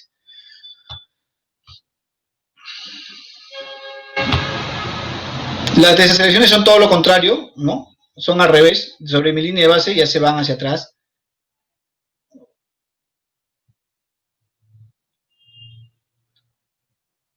Ya se van obviamente hacia abajo, ¿ya? Sobre la línea de base que yo pueda tener, ¿está bien? Entonces, definitivamente, si las aceleraciones yo relacionaba con los movimientos, las desaceleraciones ya no tanto me va a interesar los movimientos, sino más que todo me va a interesar las contracciones, que es esta parte inferior de acá, que yo determino. ¿Está bien? Entonces acá tenemos las desaceleraciones relacionadas con los movimientos, con las contracciones, perdón. En función a la aparición, ¿no? Yo voy a poder ver si son primarias o tempranas, tardías, prolongadas o variables. ¿Está bien? Entonces, eso va a depender en función a si coinciden o no coinciden con la contracción. Ya lo vamos a describir en un momento. ¿Está bien? Temprana, ¿no? Decimos cuando obviamente coincide con la contracción, como en este caso. Esta parte de acá son las contracciones, ¿no? Que es lo que te he mencionado. Y esto sería una desaceleración temprana, o sea, justo coinciden, imágenes en espejo le llamo. ¿Está bien? Imágenes en espejo. Variables, ¿ya? Variables cuando no tienen relación con las contracciones, ¿está bien? Estas son las contracciones, ¿no? Y acá son, mira, acá hay desaceleraciones. Aparentemente esta pudo haber coincidido, no coincide porque esta desaceleración apareció antes que esta contracción, ¿entiendes? Igual, esta desaceleración apareció antes o después que esta contracción, o sea, por eso lo consideramos variables, ¿no? Y tardías, eso sí, sí es que aparece luego de que se dio la contracción. ¿Qué tiempo? Ya lo vamos a describir. Entonces, todo esto que hablamos de desaceleraciones se conocen como DIPs, ¿no? DIP 1, DIP 2 y DIP 3, ¿no? DIP 1, desaceleración temprana, ¿no? Pues dice, menor frecuencia cardíaca fetal consiste con la contracción, coincide, perdón, con la contracción uterina, ¿no? O se produce en menos de 20 segundos después, ¿no? El DIP 2, cuando esta desaceleración tardía, ¿no? Conocida como tardía, alcanza su punto de menor frecuencia cardíaca fetal 20 a 60 segundos después de la contracción, ¿no? Y DIP 3, como mencionamos, que son las variables, ¿no? Que no tienen ningún tipo de relación con la contracción, ¿no? Básicamente por compresión de la... Entonces, en sí, este es un papelito, ¿ya? Esta es una imagen, sí, de un papelito de registro, ¿no? ¿Está bien? Acá sí, obviamente, pueden notar mejor. Acuérdate, esta parte superior estamos viendo los latidos, ¿ya? Donde se registra la frecuencia cardíaca. En una imagen anterior se veía acá en la parte central, vamos a hacer rápidamente, acá. Estas flechitas de acá que están marcadas, eso ha sido dado por la mamá, ¿está bien? Acuérdate que yo te dije hace un momento, cuando uno va a hacer un monitoreo electrónico, ¿no? Tú le das una parte del aparato, le das un botón para que ella presione cada vez que los movimientos se presentan en el feto, ¿no? Entonces, ella, por ejemplo, ¿qué debemos suponer? Que acá sintió un movimiento, acá sintió otro movimiento, acá sintió otro movimiento. Entonces, ¿por qué tengo que determinar esto? Porque estos movimientos yo los voy a relacionar con las aceleraciones, acuérdate. Pero también la máquina, en esta parte central, también me puede registrar los movimientos, en esta parte central, ¿entienden? Entonces, de todas maneras, podríamos nosotros poder tener ese registro por parte de la máquina. Sucede que a veces la madre nos dice, no, no siento, pero la máquina sí lo registró, ¿no? Entonces, ya es algo que también nos ayuda, ¿no? Entonces, ¿esto dónde iría? Iría acá en esta parte central. ¿Está bien? Iría en esta parte central. Va a ser muy difícil que tengamos un bebé con un registro, puedes encontrar con latidos por debajo de 60, ¿no? ¿Está bien? Entonces, por acá, por este lado, muy rara vez. Cuando encontramos una bradicardia, vamos a encontrar por acá, ¿no? Ya en 90, 120, 80, puede ser por ahí, ¿no? Pero que esté en esta parte es muy difícil, ¿no? Por lo menos no he visto ningún caso de un registro que tenga latidos por acá, ¿no? ¿Está bien? Bueno. Y la parte inferior, como verán, ya es la parte de las contracciones, ¿no? Esta contracción también igual, ¿no? Va a tener un tiempo, va a tener una duración y todo ello, ¿no? Entonces, acá nos describen, las líneas verticales delgadas, ¿no? Son 10 segundos. O sea, nos referimos a estas líneas verticales delgaditas. Y si te das cuenta, hay líneas verticales que son un poquito más remarcadas, ¿está bien? Entonces, por ejemplo, esta es una línea más remarcada, esta es otra línea más remarcada. Entre ellas hay otras líneas que son más tenues, ¿ya? cada línea tenue va a ser 10 segundos. ¿Qué quiere decir? Que este cuadradito, ¿no? ¿Ya? En tiempo ha pasado, transcurrido 10 segundos, ¿no? De acá a acá ha pasado 1 minuto. ¿Está claro? De acá, de esta línea marcada a otra línea marcada ha pasado 1 minuto. ¿Ya? Entonces, eso es lo que yo tengo que saber para obviamente poder entender el tiempo, ¿no? Lo otro, como mencionábamos acerca de los latidos, ¿no? Es simplemente, ¿no? Trazo mi línea de base, trazo mi parte superior, mi parte inferior y veo cuánto es la variabilidad, ¿no? Acuérdate, decíamos de que tiene que ser de 5 a 25 para ser normal. ¿Ya? Muy bien, vamos a... Ya, esto es algo similar a lo que hemos estado mencionando hace rato. Vamos a avanzar un poco porque vamos a hacer las 4. Mire, la compresión de cabeza fetal estimula varios receptores del cuero cabelludo provocando respuesta vagal. Eso va a dar una bradicardia fetal transitoria. ¿Qué quiere decir? Cuando el feto sí está muy en la parte inferior, ¿no? Entonces, vamos a tener que, se va a manifestar como una bradicardia, pero es algo transitorio. Este es uno, mira, ¿ve? Tenemos la contracción, ¿no? Y tenemos que decíamos que el punto más bajo de la frecuencia, la caída más baja de la frecuencia cardíaca fetal, tiene que coincidir con, ¿no?, el punto más alto de la contracción. ¿Está bien? ¿Ya? Esto tiene que coincidir. Es la primera contracción con el nadir, ¿no? Llamamos esto, ¿no? Coinciden. O a lo mucho, esto tiene que ser 20 segundos nada más, ¿no? De diferencia. ¿Ya? O sea, 2 cuadraditos más, nada más. ¿Ya? Entonces, esto tiene que coincidir. Eso es un DIP 1. En un DIP 2 sería, ya no coinciden, mira, ¿ves? Ya no coinciden y tiene que ser mayor a 20 segundos de lo que es el punto más alto de la contracción, ¿no? Si yo, por ejemplo, lo grafico acá, esto lo voy a bajar por acá, estaría más o menos como a 4 cuadraditos después, aproximadamente 40 segundos después, ¿no? Se da esta desaceleración. Es muy importante tratar de determinar estos DIP 2, ¿no? Porque esto sí es el verdadero signo de sufrimiento fetal. ¿Está bien? Yo encuentro DIP 2, obviamente ahí tengo que pensar que sí, este bebé puede tener un problema de déficit de oxígeno, ¿no? No se está adecuando, ¿no? No está respondiendo adecuadamente a la contracción, a la falta de oxígeno, ¿no? Entonces, esto sí obviamente es un indicativo de sufrimiento fetal. El DIP 1 puede ser fisiológico, ¿no? Porque en cada contracción puede disminuir las contracciones, ¿no? Perdón, en cada contracción puede disminuir la cantidad de oxígeno, ¿no? El DIP 3 ya mencionábamos que es variable, ¿no? No tiene que ver la contracción con la presencia de desaceleraciones, ¿no? No tiene nada que ver. Muy relacionado a lo que es compresión del cordón umbilical, ¿no? En resumen, tenemos acá, ¿no? DIP 1, compresión cefálica, ¿está bien? Coincidentes, ¿no? Coincidentes. DIP 2, ¿no? Problemas de insuficiencia útero-placentaria, que dice que no hay adecuado aporte de oxígeno, ¿no? Se da el mayor punto de la contracción, no coincide con el menor punto del registro de los latidos, ¿no? Se da segundos después, ¿no? Y DIP 3, bueno, ya es algo, como les mencionábamos, es algo variable, ¿no? En resumen es eso. Otro término son las desaceleraciones prolongadas. Estas desaceleraciones prolongadas vamos a tener que, es completamente distinto, ¿no? ¿Ya? Acuérdate que decíamos de que tiene que, después de 2 minutos, ¿no? Tiene que regresar nuevamente a su línea de base para ser considerado una aceleración o una desaceleración. En este caso, vamos a ver que esto se prolonga por más tiempo, ¿no? ¿Ya? Dice una disminución de la frecuencia cardíaca fetal de la línea de base de 15 latidos por minuto o más, con una duración de 2 minutos o más, pero menos de 10 minutos. Es una desaceleración prolongada, ¿no? Las desaceleraciones o las aceleraciones tenían que durar máximo 2 minutos, ¿no? ¿Ya? Pero en este caso, mínimo 15 segundos, máximo 2 minutos. En este caso va a ser entre 2 minutos a 10 minutos. Quiere decir que en este caso desaceleró y no regresó, ¿no? Antes de los 2 minutos. Y se ha postergado, ¿no? Pero antes de los 10 minutos tiene que regresar de todas maneras. Porque si dura después de más de 10 minutos es un cambio de base, y sobre todo si estamos hablando de una desaceleración, esto obviamente, muy probablemente estemos en una bradicardia fetal y se va a morir, ¿no? Entonces, esas son otras cosas que también tenemos que interpretar, ¿no? Y el patrón sinusoidal, ese es un patrón en el cual no vamos a tener mayor reactividad del feto, ¿no? O sea, es, como verán, son ondas simplemente, ¿no?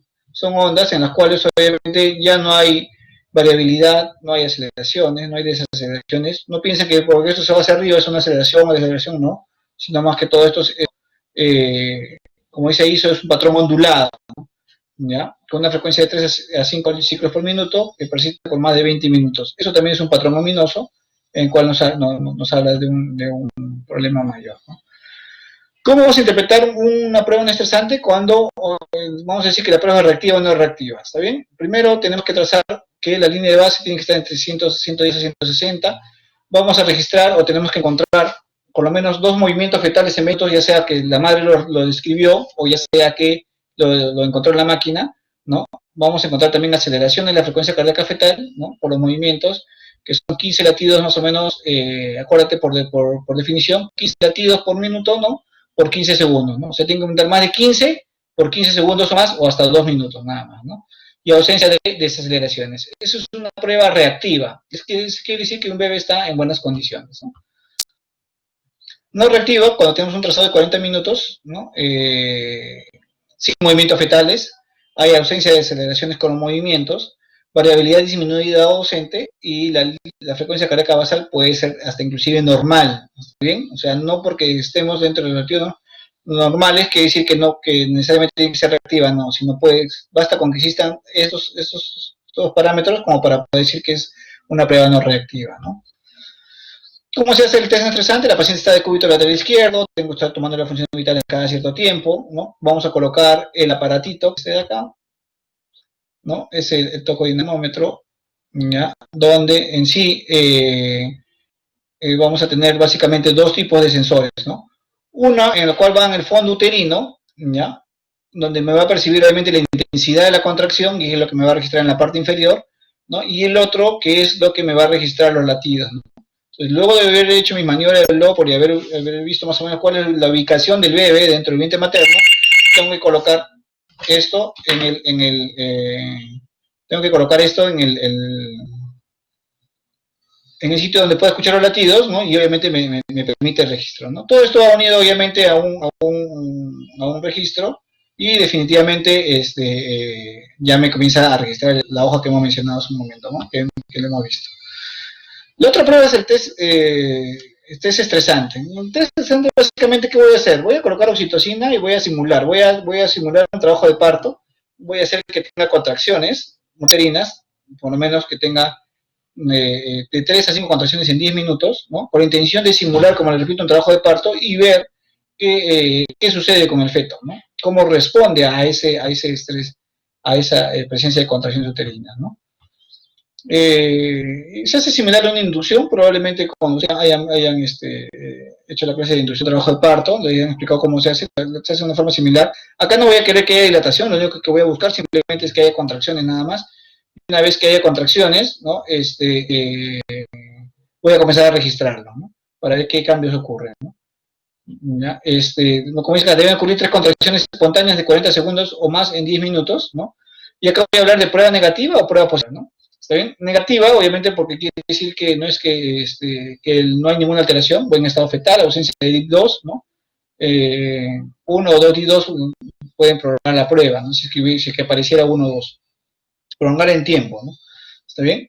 Y la prueba es positiva cuando detecto que hay compromiso fetal. Básicamente voy a tratar de buscar DIP2, ¿no? ¿Ya? Acuérdate que es el principal signo indicativo de sufrimiento fetal, ¿no? 3 o más DIP2 en 10 colones, definitivamente ya es una prueba positiva, ¿no? Y una alta probabilidad de muerte fetal, ¿no?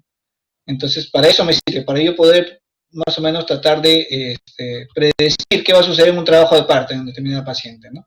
Entonces, yo tengo un paciente, por ejemplo, que de repente tenga, no sé, oligohidrangio, si quiero saber si es que me va a soportar trabajo de parto o no, le puedo hacer una prueba, un test estresante, ¿no? ¿Está bien? Y con ello poder, obviamente, ayudarme y poder Lo otro es el monitoreo fetal intraparto. Este monitoreo fetal intraparto, ya, todo lo que hace en un momento es, obviamente, anteparto, ¿no? O preparto, ¿está bien? Ahora ya es el monitoreo fetal intraparto. ¿Qué quiere decir? Que la paciente ya está con contracciones, ya está, obviamente, con dilatación, ¿no? ¿Ya? Y obviamente voy a querer monitorizar este bebito y ver si es que tiene algún tipo de problema, o sea, comienza a aparecer algún tipo de problema, ¿no? Entonces, como dice ahí, el objetivo principal es disminuir las tasas de morbilidad materna, fetal y materna, identificar oportunamente el riesgo de hipoxia cerebral, ¿no? Y prevenir la asfixia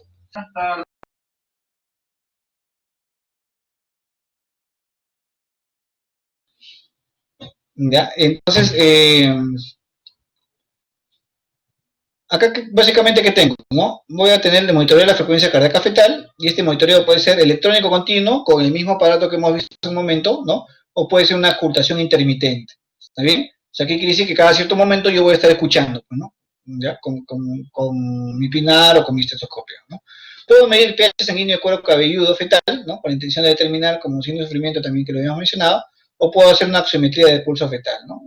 Vamos a ver en un momento cómo es esto.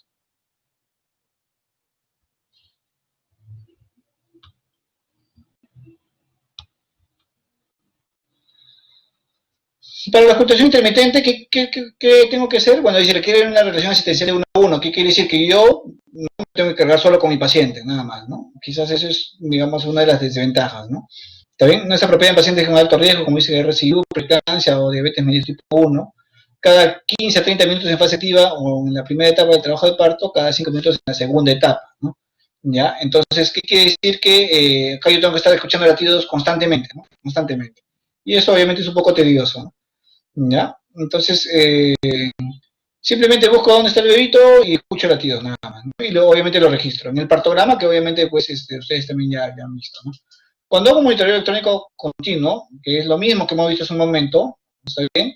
Y esto puede ser externo, que es todo lo que hemos venido describiendo, con los sensores y todo ello, ¿ya? Y se registra obviamente, no es, actualmente no siempre va en el papel, tenemos monitores que lo podemos ver en la pantalla simplemente y con eso poder tomar una decisión, ¿ya? Aunque a veces es más preciso poder imprimirlo y poder analizar pues, netamente cada uno de los cuadraditos, ¿no? Pero igual, de todas maneras se puede dar.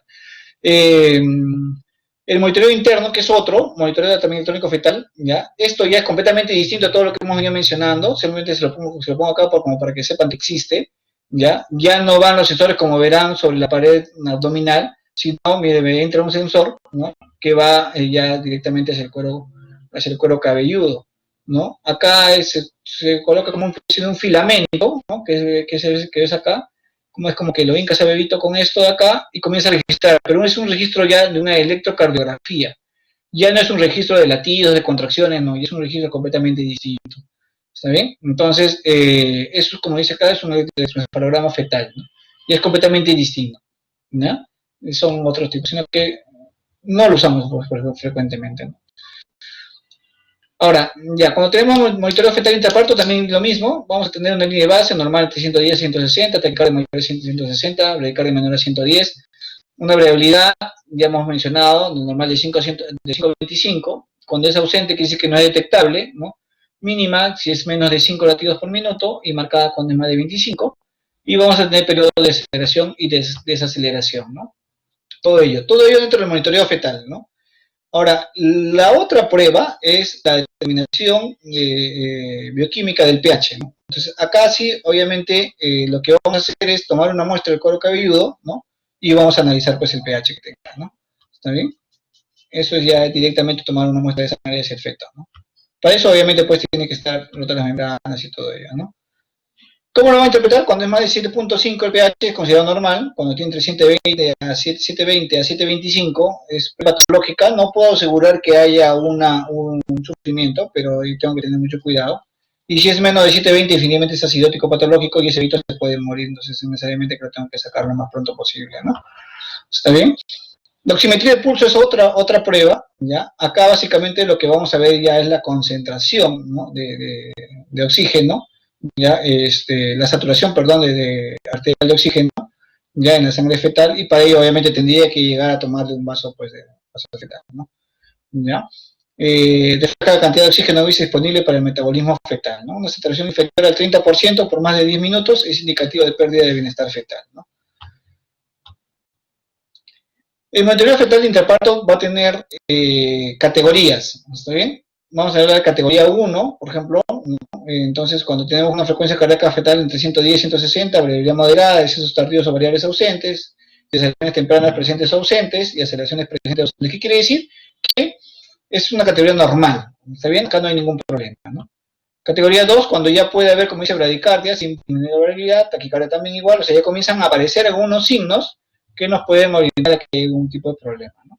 Y la categoría 3, ¿no? Que donde obviamente ya el problema es mayor, ¿no? Desacciones tardías, variables, bradicardia, patrón sinusoidal, ¿no? Que se han asociado, como dice, a un alto riesgo de encefalopatía neonatal, ¿ya? Y parece haber de acidosis neonatal. La otra prueba, ya hablando desde el punto de vista de ecografía, es el perfil biofísico, ¿no? Acá básicamente no nos interesa tanto el tamaño del bebé, no nos interesa tanto que la biometría, nos interesa básicamente, ¿no?, algunos parámetros que me puedan orientar cuál es el bienestar del bebé. ¿Cuál es? El movimiento corporal, el tono fetal, los movimientos respiratorios, el volumen líquido amniótico y la valoración de la frecuencia cardíaca fetal mediante cardiotocografía externa. ¿Qué quiere decir? Mediante la prueba no estresante que hemos descrito hace un momento. ¿Está bien? Entonces, todos esos parámetros me van a hablar de un perfil biofísico. Estos parámetros se van a ir...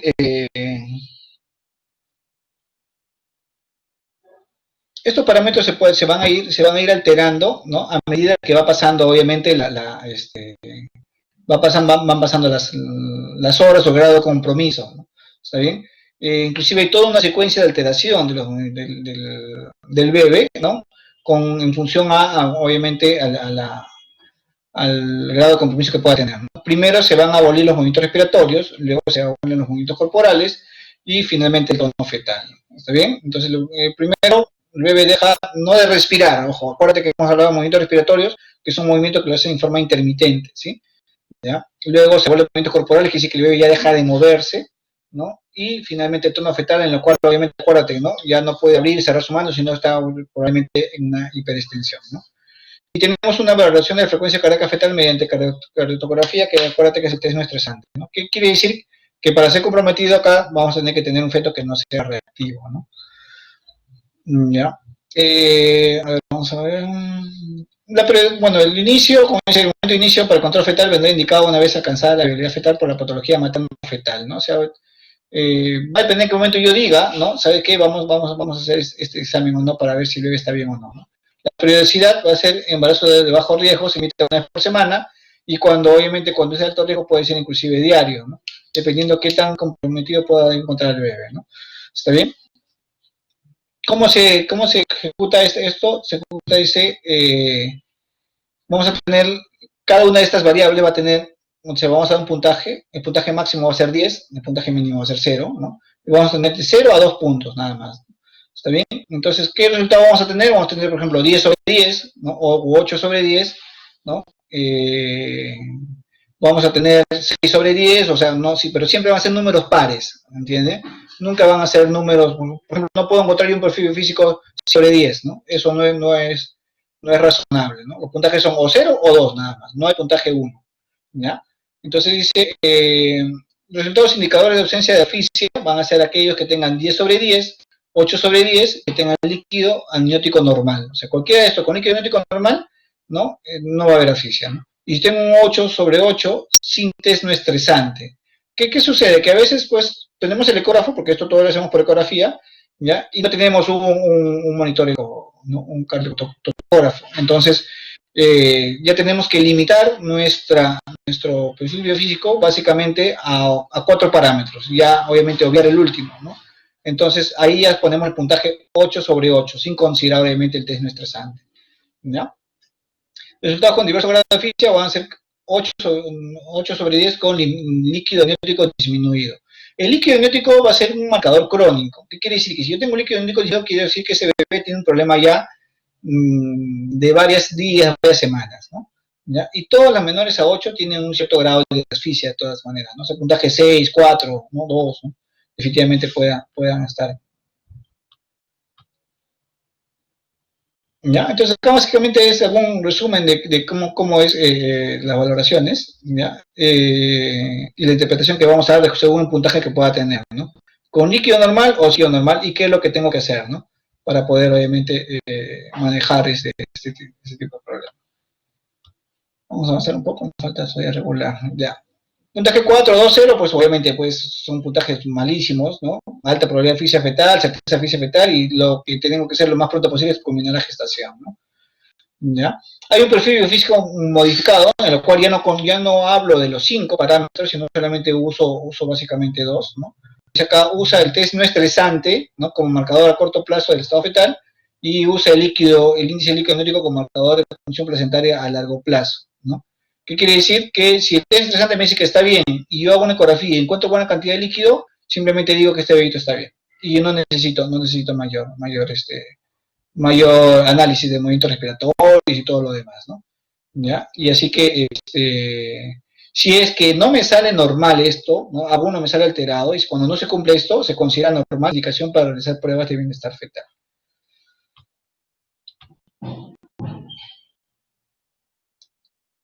Otra cosa que tenemos que ver es el Doppler, que como prueba de función, ¿no? El Doppler básicamente tiene tres componentes, ¿ya? O tres territorios, ¿está bien? Para evaluar la vitalidad fetal.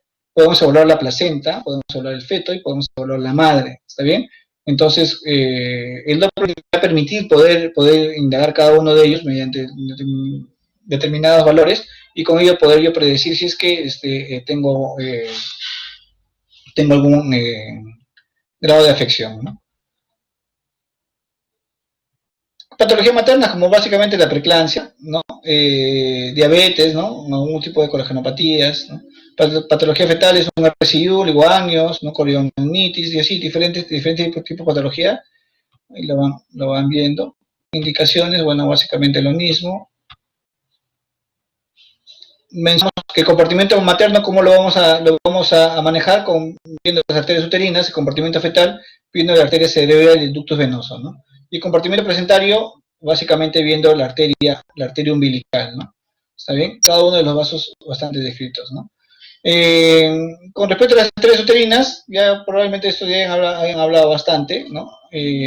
Vamos a tener que, cuando la persona esté embarazada, una mujer, cualquier mujer, vamos a tener que los índices de resistividad, ¿no? Están bastante elevados, ¿ya? O sea, nos referimos acá, cuando hablamos de índice de resistividad, nos referimos al IP y al IR, que son básicamente ambos, y la relación de sístole y diástole.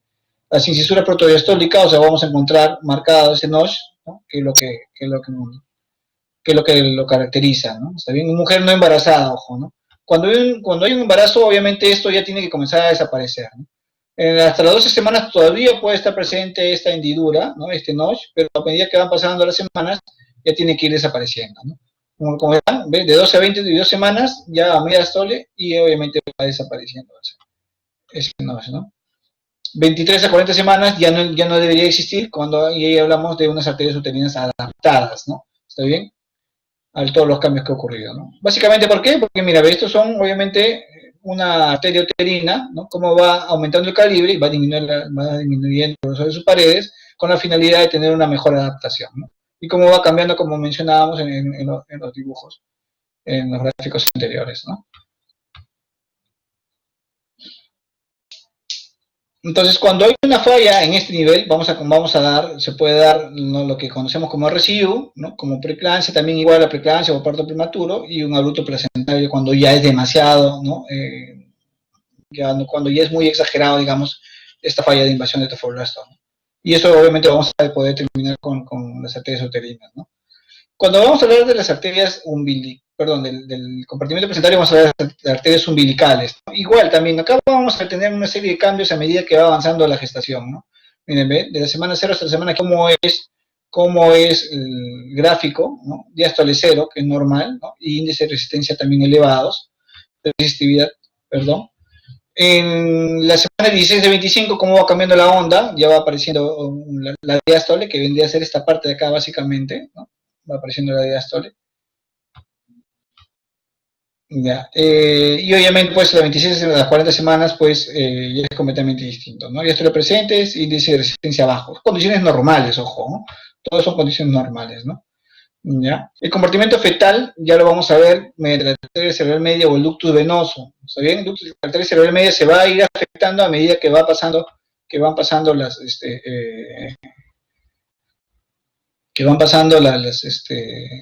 el grado de afección o va aumentando el grado de hipoxemia, ¿no?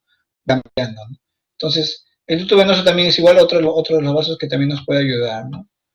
¿Cómo va cambiando? Perdón, disculpen, vamos a hacer un poquito. ¿Cómo van cambiando cada uno de ellos, ¿no? ¿Está bien? Acá tenemos, en el caso de la semana 16 a 32, los índices de resistencia son altos, ¿no? En el caso del ducto venoso vamos a tener una onda A positiva, ¿no? La onda A vendría a ser esta parte de acá, ¿no? Avanza la gestación de 33 a 40 semanas, los índices de resistencia van a ser variables, como verán ya no son ondas tan picudas, ¿no? Comienzan a disminuir un poco, ¿ya? Pero igual de todas maneras podemos tener, ¿no? Igual tenemos onda positiva, ¿no? En las embarazadas, como dice el compartimiento anormal que vamos a tener, como decíamos hace un momento, ya no vamos a tener, ¿no? El aumento de la diástole, sino más bien va a persistir esto de lo que es el NOSH, ¿está bien? Ya va a persistir las arterias que no están adaptadas, ¿no? En compartimiento placentario, vamos a ver que lo normal, acuérdate de las arterias umbilicales, el objetivo es que llegue a tener este tipo de onda, y sin embargo vamos a mantener ondas, ¿no? En este sentido, en el cual ondas con una resistencia, con ausencia de diástole o con una diástole, ¿no? Reversa, ¿está bien? Entonces, estos son obviamente cambios progresivos que se pueden ir dando a medida que va avanzando el grado de, de hipoxia, ¿no? Lo mismo que las arterias cerebral media, ¿está bien? Lo normal vamos a tener esto, y lo normal va a ser que vamos a tener una baja resistencia, ¿no? ¿Por qué una baja resistencia? Porque obviamente las arterias cerebrales van a querer no oponerse a la llegada de sangre para que obviamente llegue a mayor cantidad de oxígeno, ¿no? Por eso es que tenemos esa imagen, ¿no? En el caso del ducto venoso, mencionábamos de la onda A presente, que debe ser este caso, pero, perdón, en esta parte de acá, ¿no? Y cuando hablamos de una onda anormal, ¿no? Vamos a ver que esta onda se hace retrógrada, ¿no? ¿Está bien? Se hace retrógrada, se hace posterior. Entonces, ese es un compromiso también mayor, ¿no? Entonces, cuando yo hablo de compromiso de ducto venoso, es compromiso pues ya prácticamente final, ¿no? Esta es toda una secuencia de un gráfico de qué es lo que sucede, por ejemplo, en la arteria umbilical, la arteria cerebral media, el ductus venoso, ¿no? El líquido amniótico, con la respiración, el tono, los registros cardiotocográficos, ¿no? ¿Está bien? Y más o menos en función a cómo va avanzando en hipoxemia, hipoxia y acidosis, como verán, ¿no? O sea, yo que esperaría encontrar, por ejemplo, en función a cada uno de estos hallazgos que pueda tener, ¿no? Entonces, si yo encuentro, por ejemplo, por decirte, un ducto venoso con una onda inversa, tengo que pensar que estoy en acidosis, ¿entiendes? Encuentro una arteria umbilical, ¿no? Que tengo una ausencia de diástole, ¿no? Tengo que pensar que estoy en hipoxia, ¿no? Entonces, para eso me sirve este cuadrito, ¿no? Para analizar, ¿no? Cómo se va correlacionando en todos lados, ¿no? Porque acuérdate, los cambios no es que ocurra un cambio solamente a nivel umbilical y en el cerebro medio está igual, no. Los cambios se van dando progresivamente en todo el sistema, ¿no? ¿Ya? Y tenemos que el líquido amniótico igual va a ir disminuyendo, ¿no? Va a ir disminuyendo a medida que va avanzando el grado con compromiso mayor, ¿no? Lo mismo también acá en el registro cardiotocográfico, ¿no?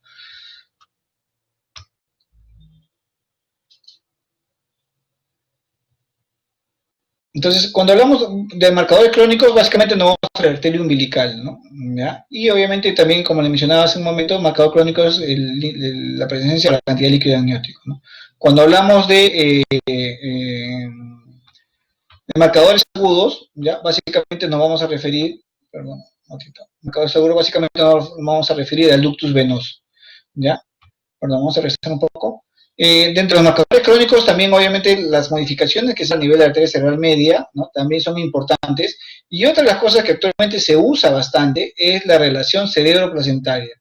¿Qué sucede? Que a veces tengo yo valores normales, ¿no? De cerebral media, valores normales de umbilical, y cuando las relaciono ambas, ¿no? Ya que es la relación cerebro-placentaria, ¿no? Eso ya está alterado, ¿me entienden? Entonces, no solamente es medir por medir cada una de ellas, ¿no? Y no solamente fijarnos el tipo de onda que tenga, sino también es obviamente interpretar los valores que me salgan, de acuerdo al IP, sobre todo el índice de pulsatilidad, y eso llevarlo a las tablas y ver si es que obviamente está viviendo algún grado de afección o no, ¿ya? O sea, no, si bien es cierto, lo más entendible puede ser ver estos gráficos de cómo se van modificando, ¿no? A medida que va pasando el grado de compromiso, pero no es solamente eso, no es solamente mirar el tipo de onda, sino también analizar los valores que nos haga según vamos midiendo, ¿no? ¿Ya? Vamos a avanzar un poco, ya estamos por terminar. Miren, bueno, esta sería la parte final, ¿no? En la cual obviamente, ¿qué es lo que tenemos? ¿No? Básicamente, según los estudios, y qué es lo que más nos es más útil, ¿no? Acá en conclusión nos dice, ¿no? Dice entre 15 y 55% de 2 estudios, obviamente en un metaanálisis, han demostrado la reducción de las muertes comparadas con los controles. ¿Qué quiere decir? Que usando el Doppler, ¿no? Ya, para la evolución de los fetos en embarazo de alto riesgo, me ha ayudado bastante para poder reducir las muertes natales, ¿no? Entonces se reduce la muerte perinatal en un 38% con un intervalo de confianza del 95%, ¿no? Bueno, la cantidad de pacientes que fueron incluidas, ¿no? O sea, eso para que vean la utilidad del Doppler que tiene, sobre todo en pacientes que vengan con problemas crónicos, ¿no? Porque una cosa es un sufrimiento fetal agudo, en el cual obviamente se desprendió la placenta y ahí no me da tiempo ni para hacer ni Doppler ni nada, ¿no? Pero ya cuando obviamente problemas que con factores de riesgo que me puedan conllevar a una hipoxemia crónica, entonces definitivamente ahí me va a hacer bastante el Doppler, ¿no?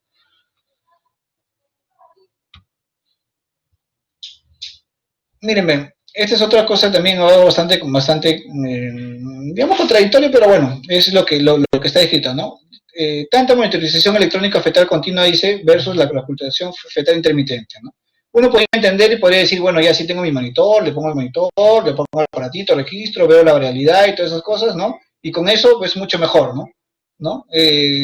Uno puede decir, ya lo tengo mejor controlada la paciente, en cambio, cuando estoy haciendo una ocultación fetal intermitente, voy a escuchar cada cierto rato y obviamente eso puede ser, digamos, hasta un punto no muy confiable, ¿no?